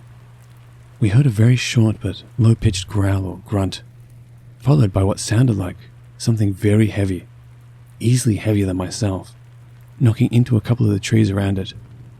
Above, the birds in that tree dispersed. We heard no footsteps, no retreating, and staying there a few moments longer, listening, scanning. We stayed out there, waiting to hear or see anything else for about an hour after that. But the night was quiet and calm afterwards. We go inside, call it a weird day, and go to bed. Next morning, we went to where we spotted and fired. There, we found a bunch of triangle-shaped footprints that led to the fence. We look up. There's a break in the top fencing's wires. Right on the other side of the break, a few limbs and branches had been freshly broken off as they lay on the ground. Some remained dangling and facing the forest floor, like where you would land if you were to jump from the wire break at the top. This is all I have on this story, other than the fact that my friend and I, to this day, still occasionally see those eyes at night, in our dreams and in our windows.